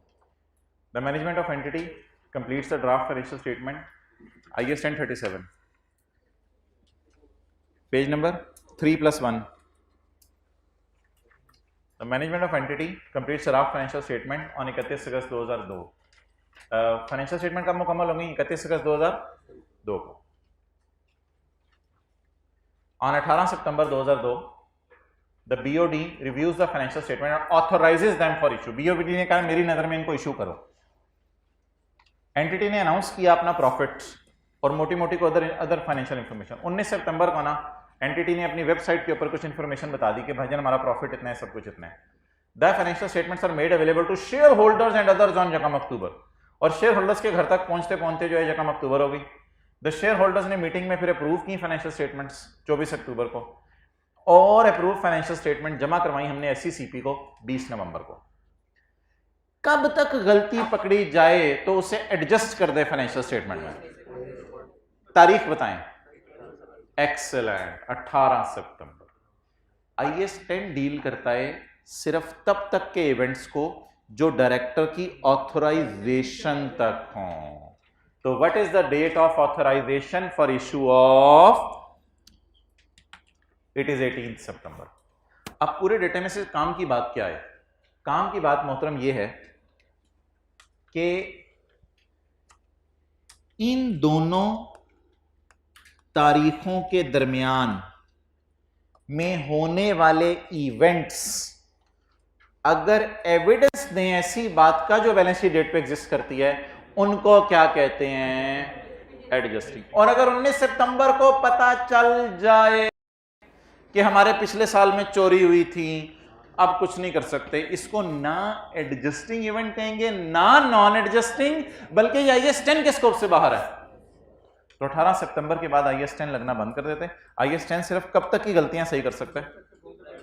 जब तक डायरेक्टर ऑथोराइज ना कर दें। जब डायरेक्टर ने ऑथोराइज कर दिया, अब गलती पकड़ी भी जाए तो आंखें बंद कर लें बस। अगले साल फिर IAS 8 लगा दीजिएगा प्रायर ईयर एरर के नाम से या जो भी हो। ये ऐसी ICAP की किताब में एक सवाल लिखा हुआ था। Alpha engineering provide 3-year warranty to make any manufacturing defects good at time of sale. 3 साल की हम वारंटी दे रहे हैं। It maintains the record of product serial number and date of sale but does not keep the record relating to customer identification. लेकिन customer वगैरह का record नहीं रख रहे, लेकिन ये पता होता है कि कौन सी चीज़ बेची है और उसका सीरियल नंबर क्या है। भाईजान, प्रोविजन बुक करने के लिए कस्टमर का रिकॉर्ड होना ज़रूरी नहीं है। जब आपने कार्ड दे दिया ना तो क्या बन गई? तो IAS 37 में it is not necessary to know the identification of customer. Customer का आइडेंटिफिकेशन ज़रूरी नहीं है। There is an obligating event, is not necessary to know identity of customer. क्योंकि हमारी दुकान पे तो 500 लोग आते होंगे, उन 500 का नाम रखने ज़रूरी नहीं याद, लेकिन उन 500 को क्या दे दिया?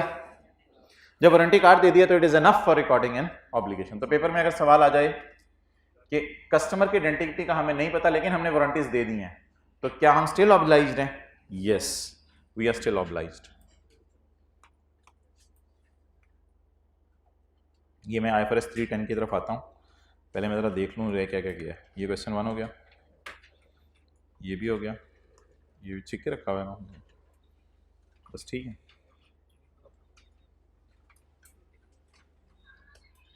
ओके ठीक है यार, देख लेते हैं इसको। क्लास के बाद ले आओ, ट्रांसफ़र कर देना मुझे।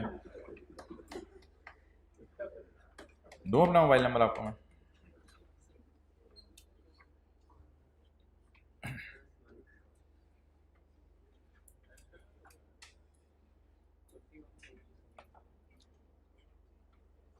वापस आ जाए जी IFRS 15 में।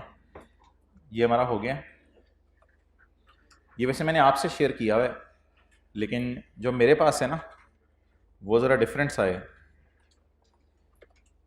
उसमें मैंने घर में रात को टाइम भी लिखा था, 20 मिनट लगेंगे, 5 मिनट लगेंगे। ये मेरे पास है, ये आपको नहीं दिया हुआ मैंने। टोटल टाइम बना था कुछ 4 घंटे 33 मिनट, लेकिन अब मुझे लग रहा है 6 लग जा रहे हैं। जिस तरह हम चल रहे हैं, वो तो सोचा था ना, जो हो रहा है वो कुछ और हो रहा है। ज़रा हौली हौली काम चल रहा है। ये भी हो गया, ये भी हो गया। 0.5 पढ़ें जी। एक सवाल है ICAP की किताब में जी, अल्हम्दुलिल्लाह आपने बोलना है। अच्छा, एक सवाल है ICAP की किताब में कि लीगल टाइटल ट्रांसफर हो गया, लीगल टाइटल ट्रांसफर हो गया, मैंने कैलकुलेटर इसके नाम लगवा दिया, लेकिन अभी इसको रिस्क एंड रिवॉर्ड ट्रांसफर नहीं हुआ। क्या ट्रांसफर नहीं हुआ? और दूसरी एग्जांपल, रिस्क एंड रिवॉर्ड मैंने इसको ट्रांसफर कर दिया, लेकिन अभी लीगल टाइटल ट्रांसफर। तो ICAP की किताब में लिखा है, इसकी कुछ 2 मिसालें दे दो, मिसाला लगा के। Legal title and risk. Legal title passes but risk and reward do not pass. Customer has the right to return goods. क्या आपको लग रहा है कि इस लाइन की ये मिसाल पेपर में दी जा सकती है? तसल्ली से पढ़ के, ऐसे नहीं।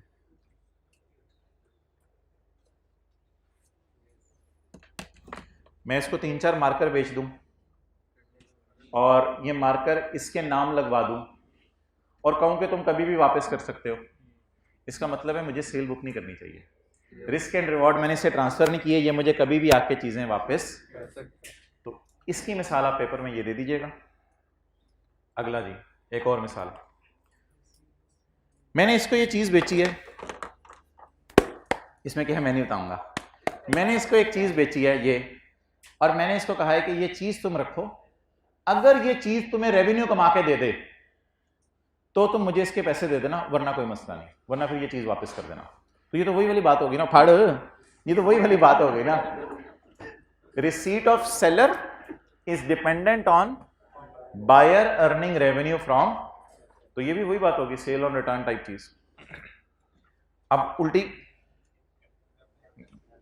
उल्टी मिसाल, risk and reward do pass, risk and reward pass हो गए but legal title does not pass. अब मोहतरम कोई एसेट है, मैंने इसको लीज पे दे दिया, अब रिस्क एंड रिवॉर्ड ये एंजॉय कर रहा है, लेकिन लीगल टाइटल मैंने एहतियातन इसको किस लिए ट्रांसफर नहीं किया, ताकि ये पैसे लेके ना भाग जाए, पैसे लेके ना भाग जाए, तो इसलिए मैंने इसको लीगल टाइटल ट्रांसफर नहीं किया, लीगल टाइटल अपने पास रखा हुआ है। ठीक है, तो ये एक मिसाल हो गई। अगली मिसाल, risk and reward do pass but legal title does not पास। मिसाल के तौर पे लीगल टाइटल रिटेन फॉर कलेक्टिबिलिटी, वही मिसाल दोबारा दे दिया आपको। तो मैं कई दफा इसको चीजें दे देता हूं, चीजें बेच देता हूं, और चीजें बेच के क्या कहता हूं, पुत्र तेरे नाम नहीं लगवा रहा मैं। क्यों नहीं नाम लगवा रहा, अगर नाम लगवा दी तो तूने पैसे लेके भाग जाना है। तो ऐसी सूरत में मेरे पास पैसे लेने का हक कभी है, इसलिए मुझे डर लग रहा है कहीं ये पैसे लेके ना भाग जाए। तो इसकी ये दो मिसालें घर में किचन में बैठ के याद करनी है, और इसकी ये दो मिसालें घर पे छत पे जाके आपने याद करनी है। डन? अच्छा जी, चलो यार, अब ऐसा करते हैं कि ये ना करंट और नॉन करंट की डिस्कशन कर लेते हैं, फिर ये मैंने आपको फ्रेश माइंड के साथ ना पास पेपर का क्वेश्चन 6 करवाना है, पास पेपर का क्वेश्चन 6 करवाना है। अभी ये ज़रा डिस्कशन आप कर लें करंट एंड नॉन करंट की, IFRS 9, फिर जुमे की ब्रेक लेते हैं। पेज 416 और 17 निकालें।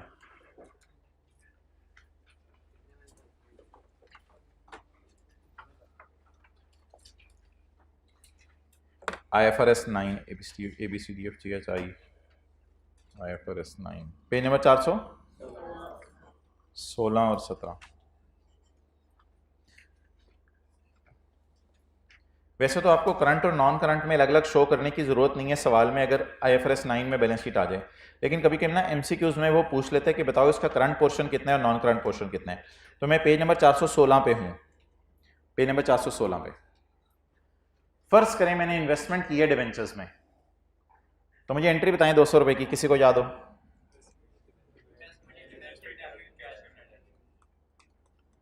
इन्वेस्टमेंट इन डिवेंचर डेबिट कितने से? 200 से। आगे बोलें, इंटरेस्ट इनकम की एंट्री बताएं। 31 दिसंबर की रात को इंटरेस्ट मुझे मिलना है, लेकिन बना कितना, और आपको पता है मिला डिफरेंट होता था, इधर यूज होता था इफेक्टिव रेट और इधर यूज होता था कूपन रेट। इसकी entry investment debit interest income credit, लगता है भाई कल ही कर पढ़ के आए हैं IFRS 9। और 25 रुपए की entry cash debit investment credit. यकम जनवरी 11, 31 12 11 और 31 12 11 ही। मैंने 32 और 25 की एंट्री नहीं की अभी। कितना? 25। अब कैलकुलेटर पकड़ें, फड़ कैलकुलेटर, पुत्र फड़ calculator. You don't have calculator, I wish you would have. अच्छा 200 यार, अगर कभी भी किसी टॉपिक में बैलेंस शीट आ जाए ना तो बोंगिया ना माराइएगा उधर, ये पकड़ के ना इनको प्लस माइनस करके बैलेंस निकाल लीजिएगा। 200 जमा 30 माइनस 25 एंट्रीज करनी आनी चाहिए, वहां से बैलेंस निकला है 205, यही 205 है। बैलेंस शीट में जाना कितना है? 200। मेरी डिस्कशन कुछ हो रहा है, करंट एंड नॉन करंट। इसमें लीज की तरह नहीं आपने देखना, ये 205 के नीचे मैंने जरा लाइन लगाई। आप ऐसा करें,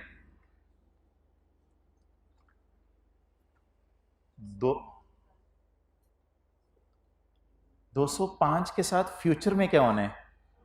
205 उल्टा रिसीव होने के रिसीवेबल बढ़ गया है।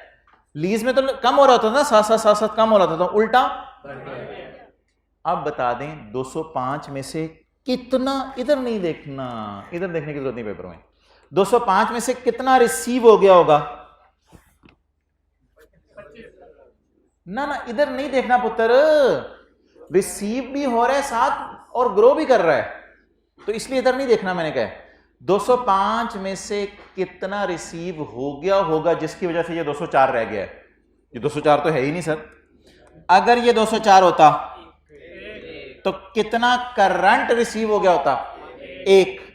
आप बता दें कितना रिसीव हो गया? कोई रिसीव नहीं हो रहा, बल्कि शायद हमारा अमोर्टाइजेशन शेड्यूल ऐसे चल रहा है कि ये वाली फिगर ज्यादा आ रही है, ये कम आ रही है, इसलिए बजाय के रिसीवेबल रिसीव हो, उल्टा वो।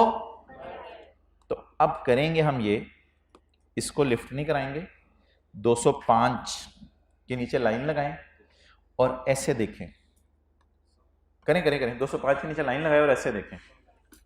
आप बताएं, नहीं ये साथ कुछ नहीं है, ये फ्यूचर का कोई रिसीवेबल है, ये रिसीवेबल अगले साल क्रिएट होगा, ये रिसीवेबल अगले साल क्रिएट होगा। इन दोनों का डिफरेंस है साथ, शायद कोई, ये आप मुझे बताना चाह रहे हैं।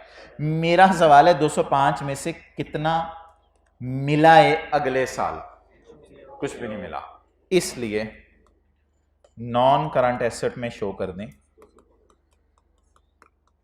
205, क्योंकि ये 205 अगले साल नहीं मिलना, पता नहीं कब जाके मिलना है, बल्कि उल्टा 205 204 होता, वो रिसीवेबल ये मेरे ख्याल से इसको मैं कह सकता हूं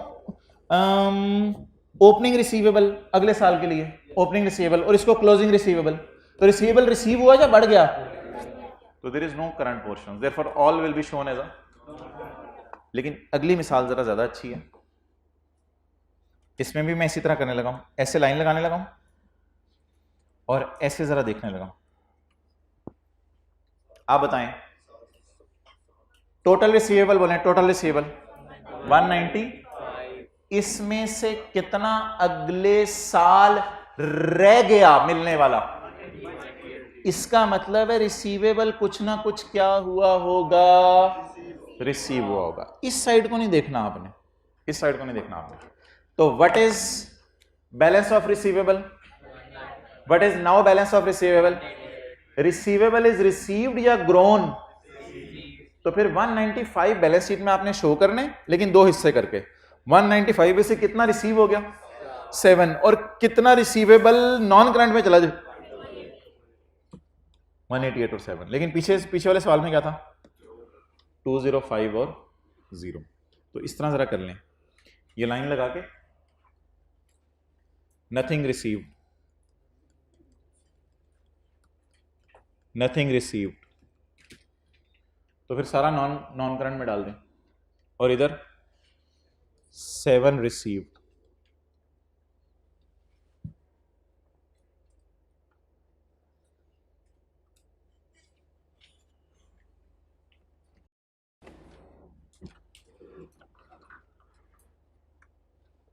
अच्छा जी, थोड़ा स्टोरी में आप जरा ट्विस्ट लाएं।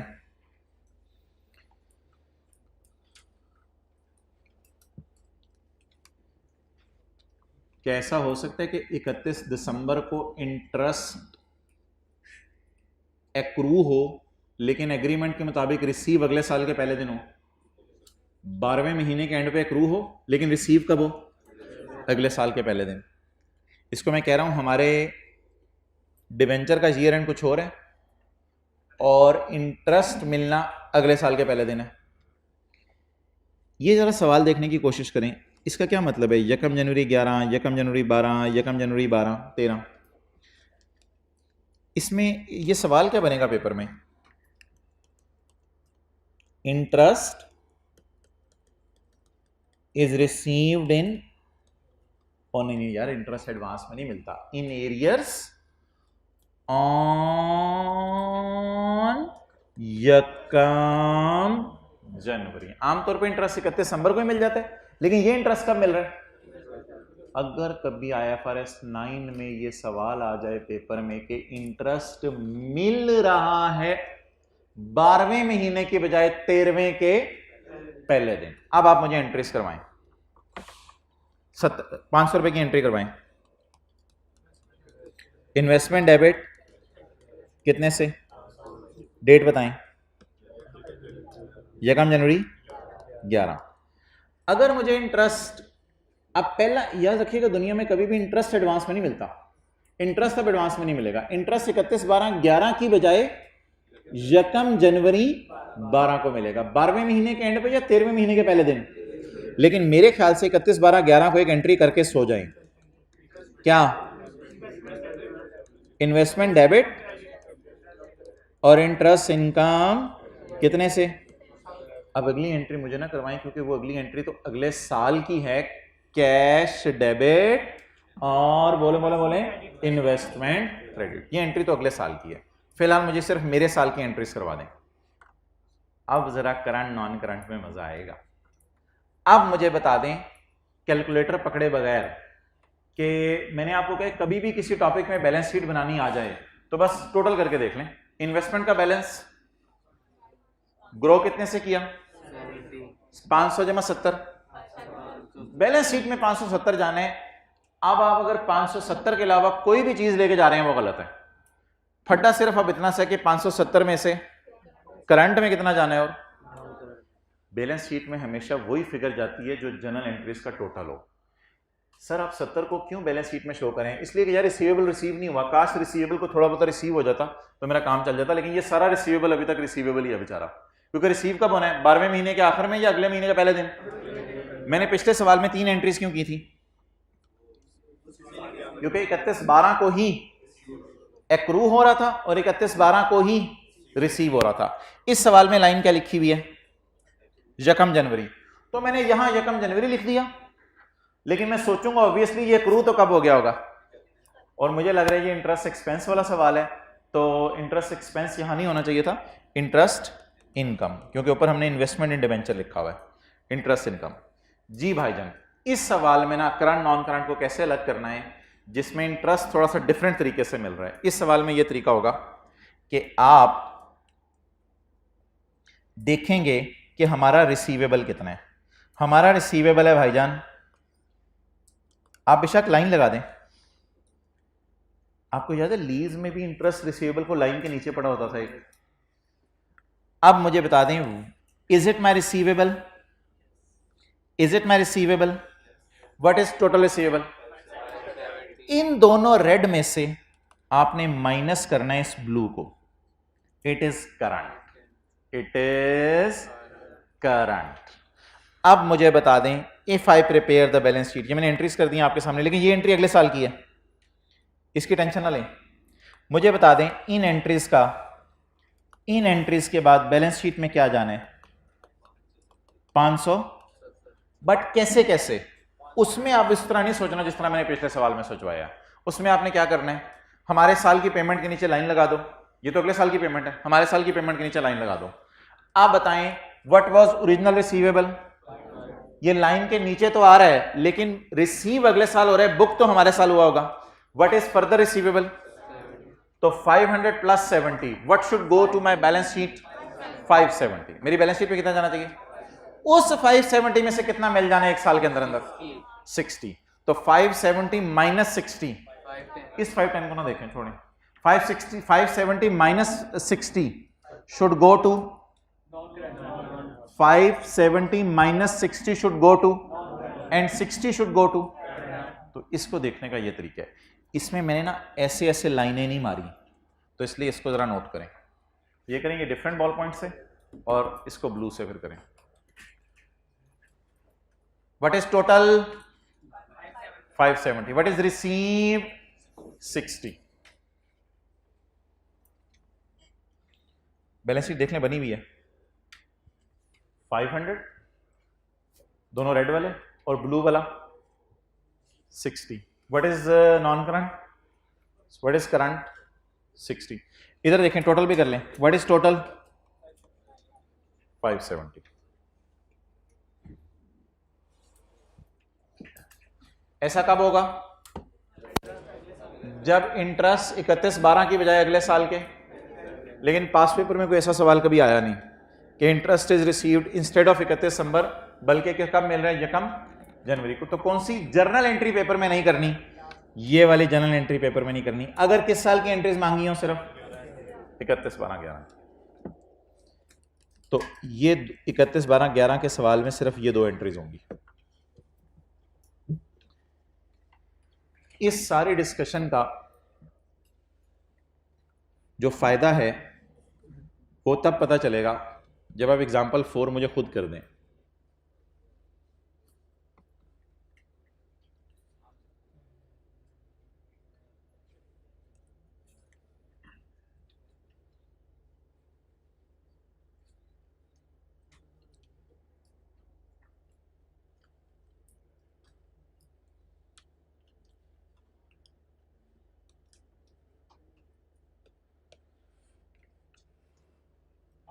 On 2 जनवरी 15 Yasir issued debenture certificate of 80 million।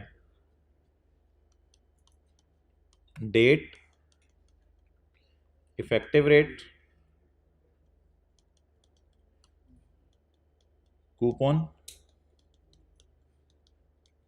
Balance. On 2 जनवरी 15 इशूड डिवेंचर का क्या मतलब है? लोन लिया। बताएं जी। Which are repayable at premium, पता नहीं कितना, 2020, बड़ी अगली की बात है। The coupon rate is, but effective rate is 10%। At which amount this debenture should be shown in balance sheet. ओ तेरी खैर, बैलेंस शीट तो 30 जून 15 को बन रही है और बैलेंस शीट में सिर्फ नॉन करंट लाइबिलिटी बतानी है, करंट लाइबिलिटी नहीं बतानी है। अच्छा मुझे एक चीज़ बताएं यार कि सवाल साइलेंट है तो मैं इंटरेस्ट के बारे में क्या एज्यूम करूं? जी, इंटरेस्ट पे हो रहा होगा, लिखें एरियर्स में। और कब पे हो रहा होगा? और पुत्र ईयर एंड डिफरेंट हैं, 31 दिसंबर। तो लिख लें इंटरेस्ट के बारे में सवाल खामोश है। इंटरेस्ट एरियर में पे हो रहा होगा और कब? 31 दिसंबर 15 को। अनलकीली हमारा ईयर एंड क्या है? 30 जून 15। तो सवाल खामोश होगा तो इंटरेस्ट एनुअल पे होगा। जी इंटरेस्ट एनुअल पे होगा। सवाल खामोश होगा तो इंटरेस्ट एरियर में पे होगा। जी बिल्कुल एरियर में पे होगा। सेमी एनुअल एज्यूम करने की जरूरत नहीं इंटरेस्ट को। आप बता दें अमोर्टाइजेशन शेड्यूल कैसे बनाऊं? लोन के ईयर एंड के एतबार से या हमारे सवाल के ईयर एंड के एतबार से? 31 दिसंबर 15 किसका ईयर एंड है? लोन का। 31 दिसंबर 15 पे मुझे 80 पे 10% लगवाएं कैलकुलेटर के बगैर। और कूपन रेट, बैलेंस 88। हमारे साल की जो भी डेट है उसके नीचे मैं क्या लगा दूं? लाइन लगा दूं। हमारे साल की डेट के नीचे क्या लगा दें? ये भी सवाल पहले दो जैसा नहीं करना कि आप इधर 80, 88 और वो इस तरह सोच रहे हैं, ये ऐसे नहीं करना सवाल। ये सवाल कैसे करना है? ये सवाल वही है क्योंकि इंटरेस्ट का ईयर कुछ और बन रहा है और हमारे जो लोन का ईयर है वो कुछ और बन रहा है, हमारा जो ईयर एंड है, तो इसलिए इस सवाल को भी इसी तरीके से सोचना है। अब मेरा ये मशवरा है कि पहले आप जनरल एंट्रीज कर लें। ये कम जनवरी 15 को एंट्री करें। Cash debit, financial liability, credit कितने से? 80 से। आगे एंट्री करें 30 जून 15। हिम्मत हिम्मत, ओ इधर देखना, इंटरेस्ट, एक्सपेंस, डेबिट और फाइनेंशियल लाइबिलिटी। बोलें 8 इंटू 6/12 कितना हो गया? 4। डन। जनरल एंट्रीज जिस बंदे की स्ट्रांग हो ना, तो वो ये तो बता नहीं सकता कि करंट नॉन करंट में कितना जाएगा, वो कम से कम ये बता सकते कि बैलेंस शीट में 84 जाएगा। करंट नॉन करंट की बहस मेरी अलग है। पहले मुझे बताएं how much will go in balance sheet? 80, 88 और 84। 84 कहां चला जाएगा? बैलेंस शीट में। अब आप मुझे बता दें, अब मैं उस तरीके से सोचूंगा जैसे आपको ऊपर सोचवाया है। इसको मैं रेड से सर्कल लगा लूं। 80 मेरी लाइबिलिटी है और 8 में से 4, 8 में से 4, 80 प्लस 4, 84 माइनस 0। 84 में से 0 मिल गया ना, तो 0 को मैं कौन से मार्कर से पकड़ लूं? ब्लू मार्कर से पकड़ लूं। 88 क्यों नहीं पकड़ा मैं? क्योंकि हमारा ईयर एंड इधर हो गया ना। तो आप बता दें what is the creation of my liability? How much further liability is book? 8 और 4? 80 plus 4 how much will go in balance sheet? 84 में से कितना एक साल के अंदर मिल जाएगा? 0। अगर 0 एक साल के अंदर मिलेगा तो पूरा 84 नॉन करंट। तो ये थी पूरी डिस्कशन थी। तो नमाज की ब्रेक लेते हैं। अब मुझे बता दें बैलेंस शीट में क्या जाएगा। नॉन करंट लाइबिलिटीज में फाइनेंशियल लाइबिलिटी और करंट लाइबिलिटीज में फाइनेंशियल लाइबिलिटी 0। डन हो गया।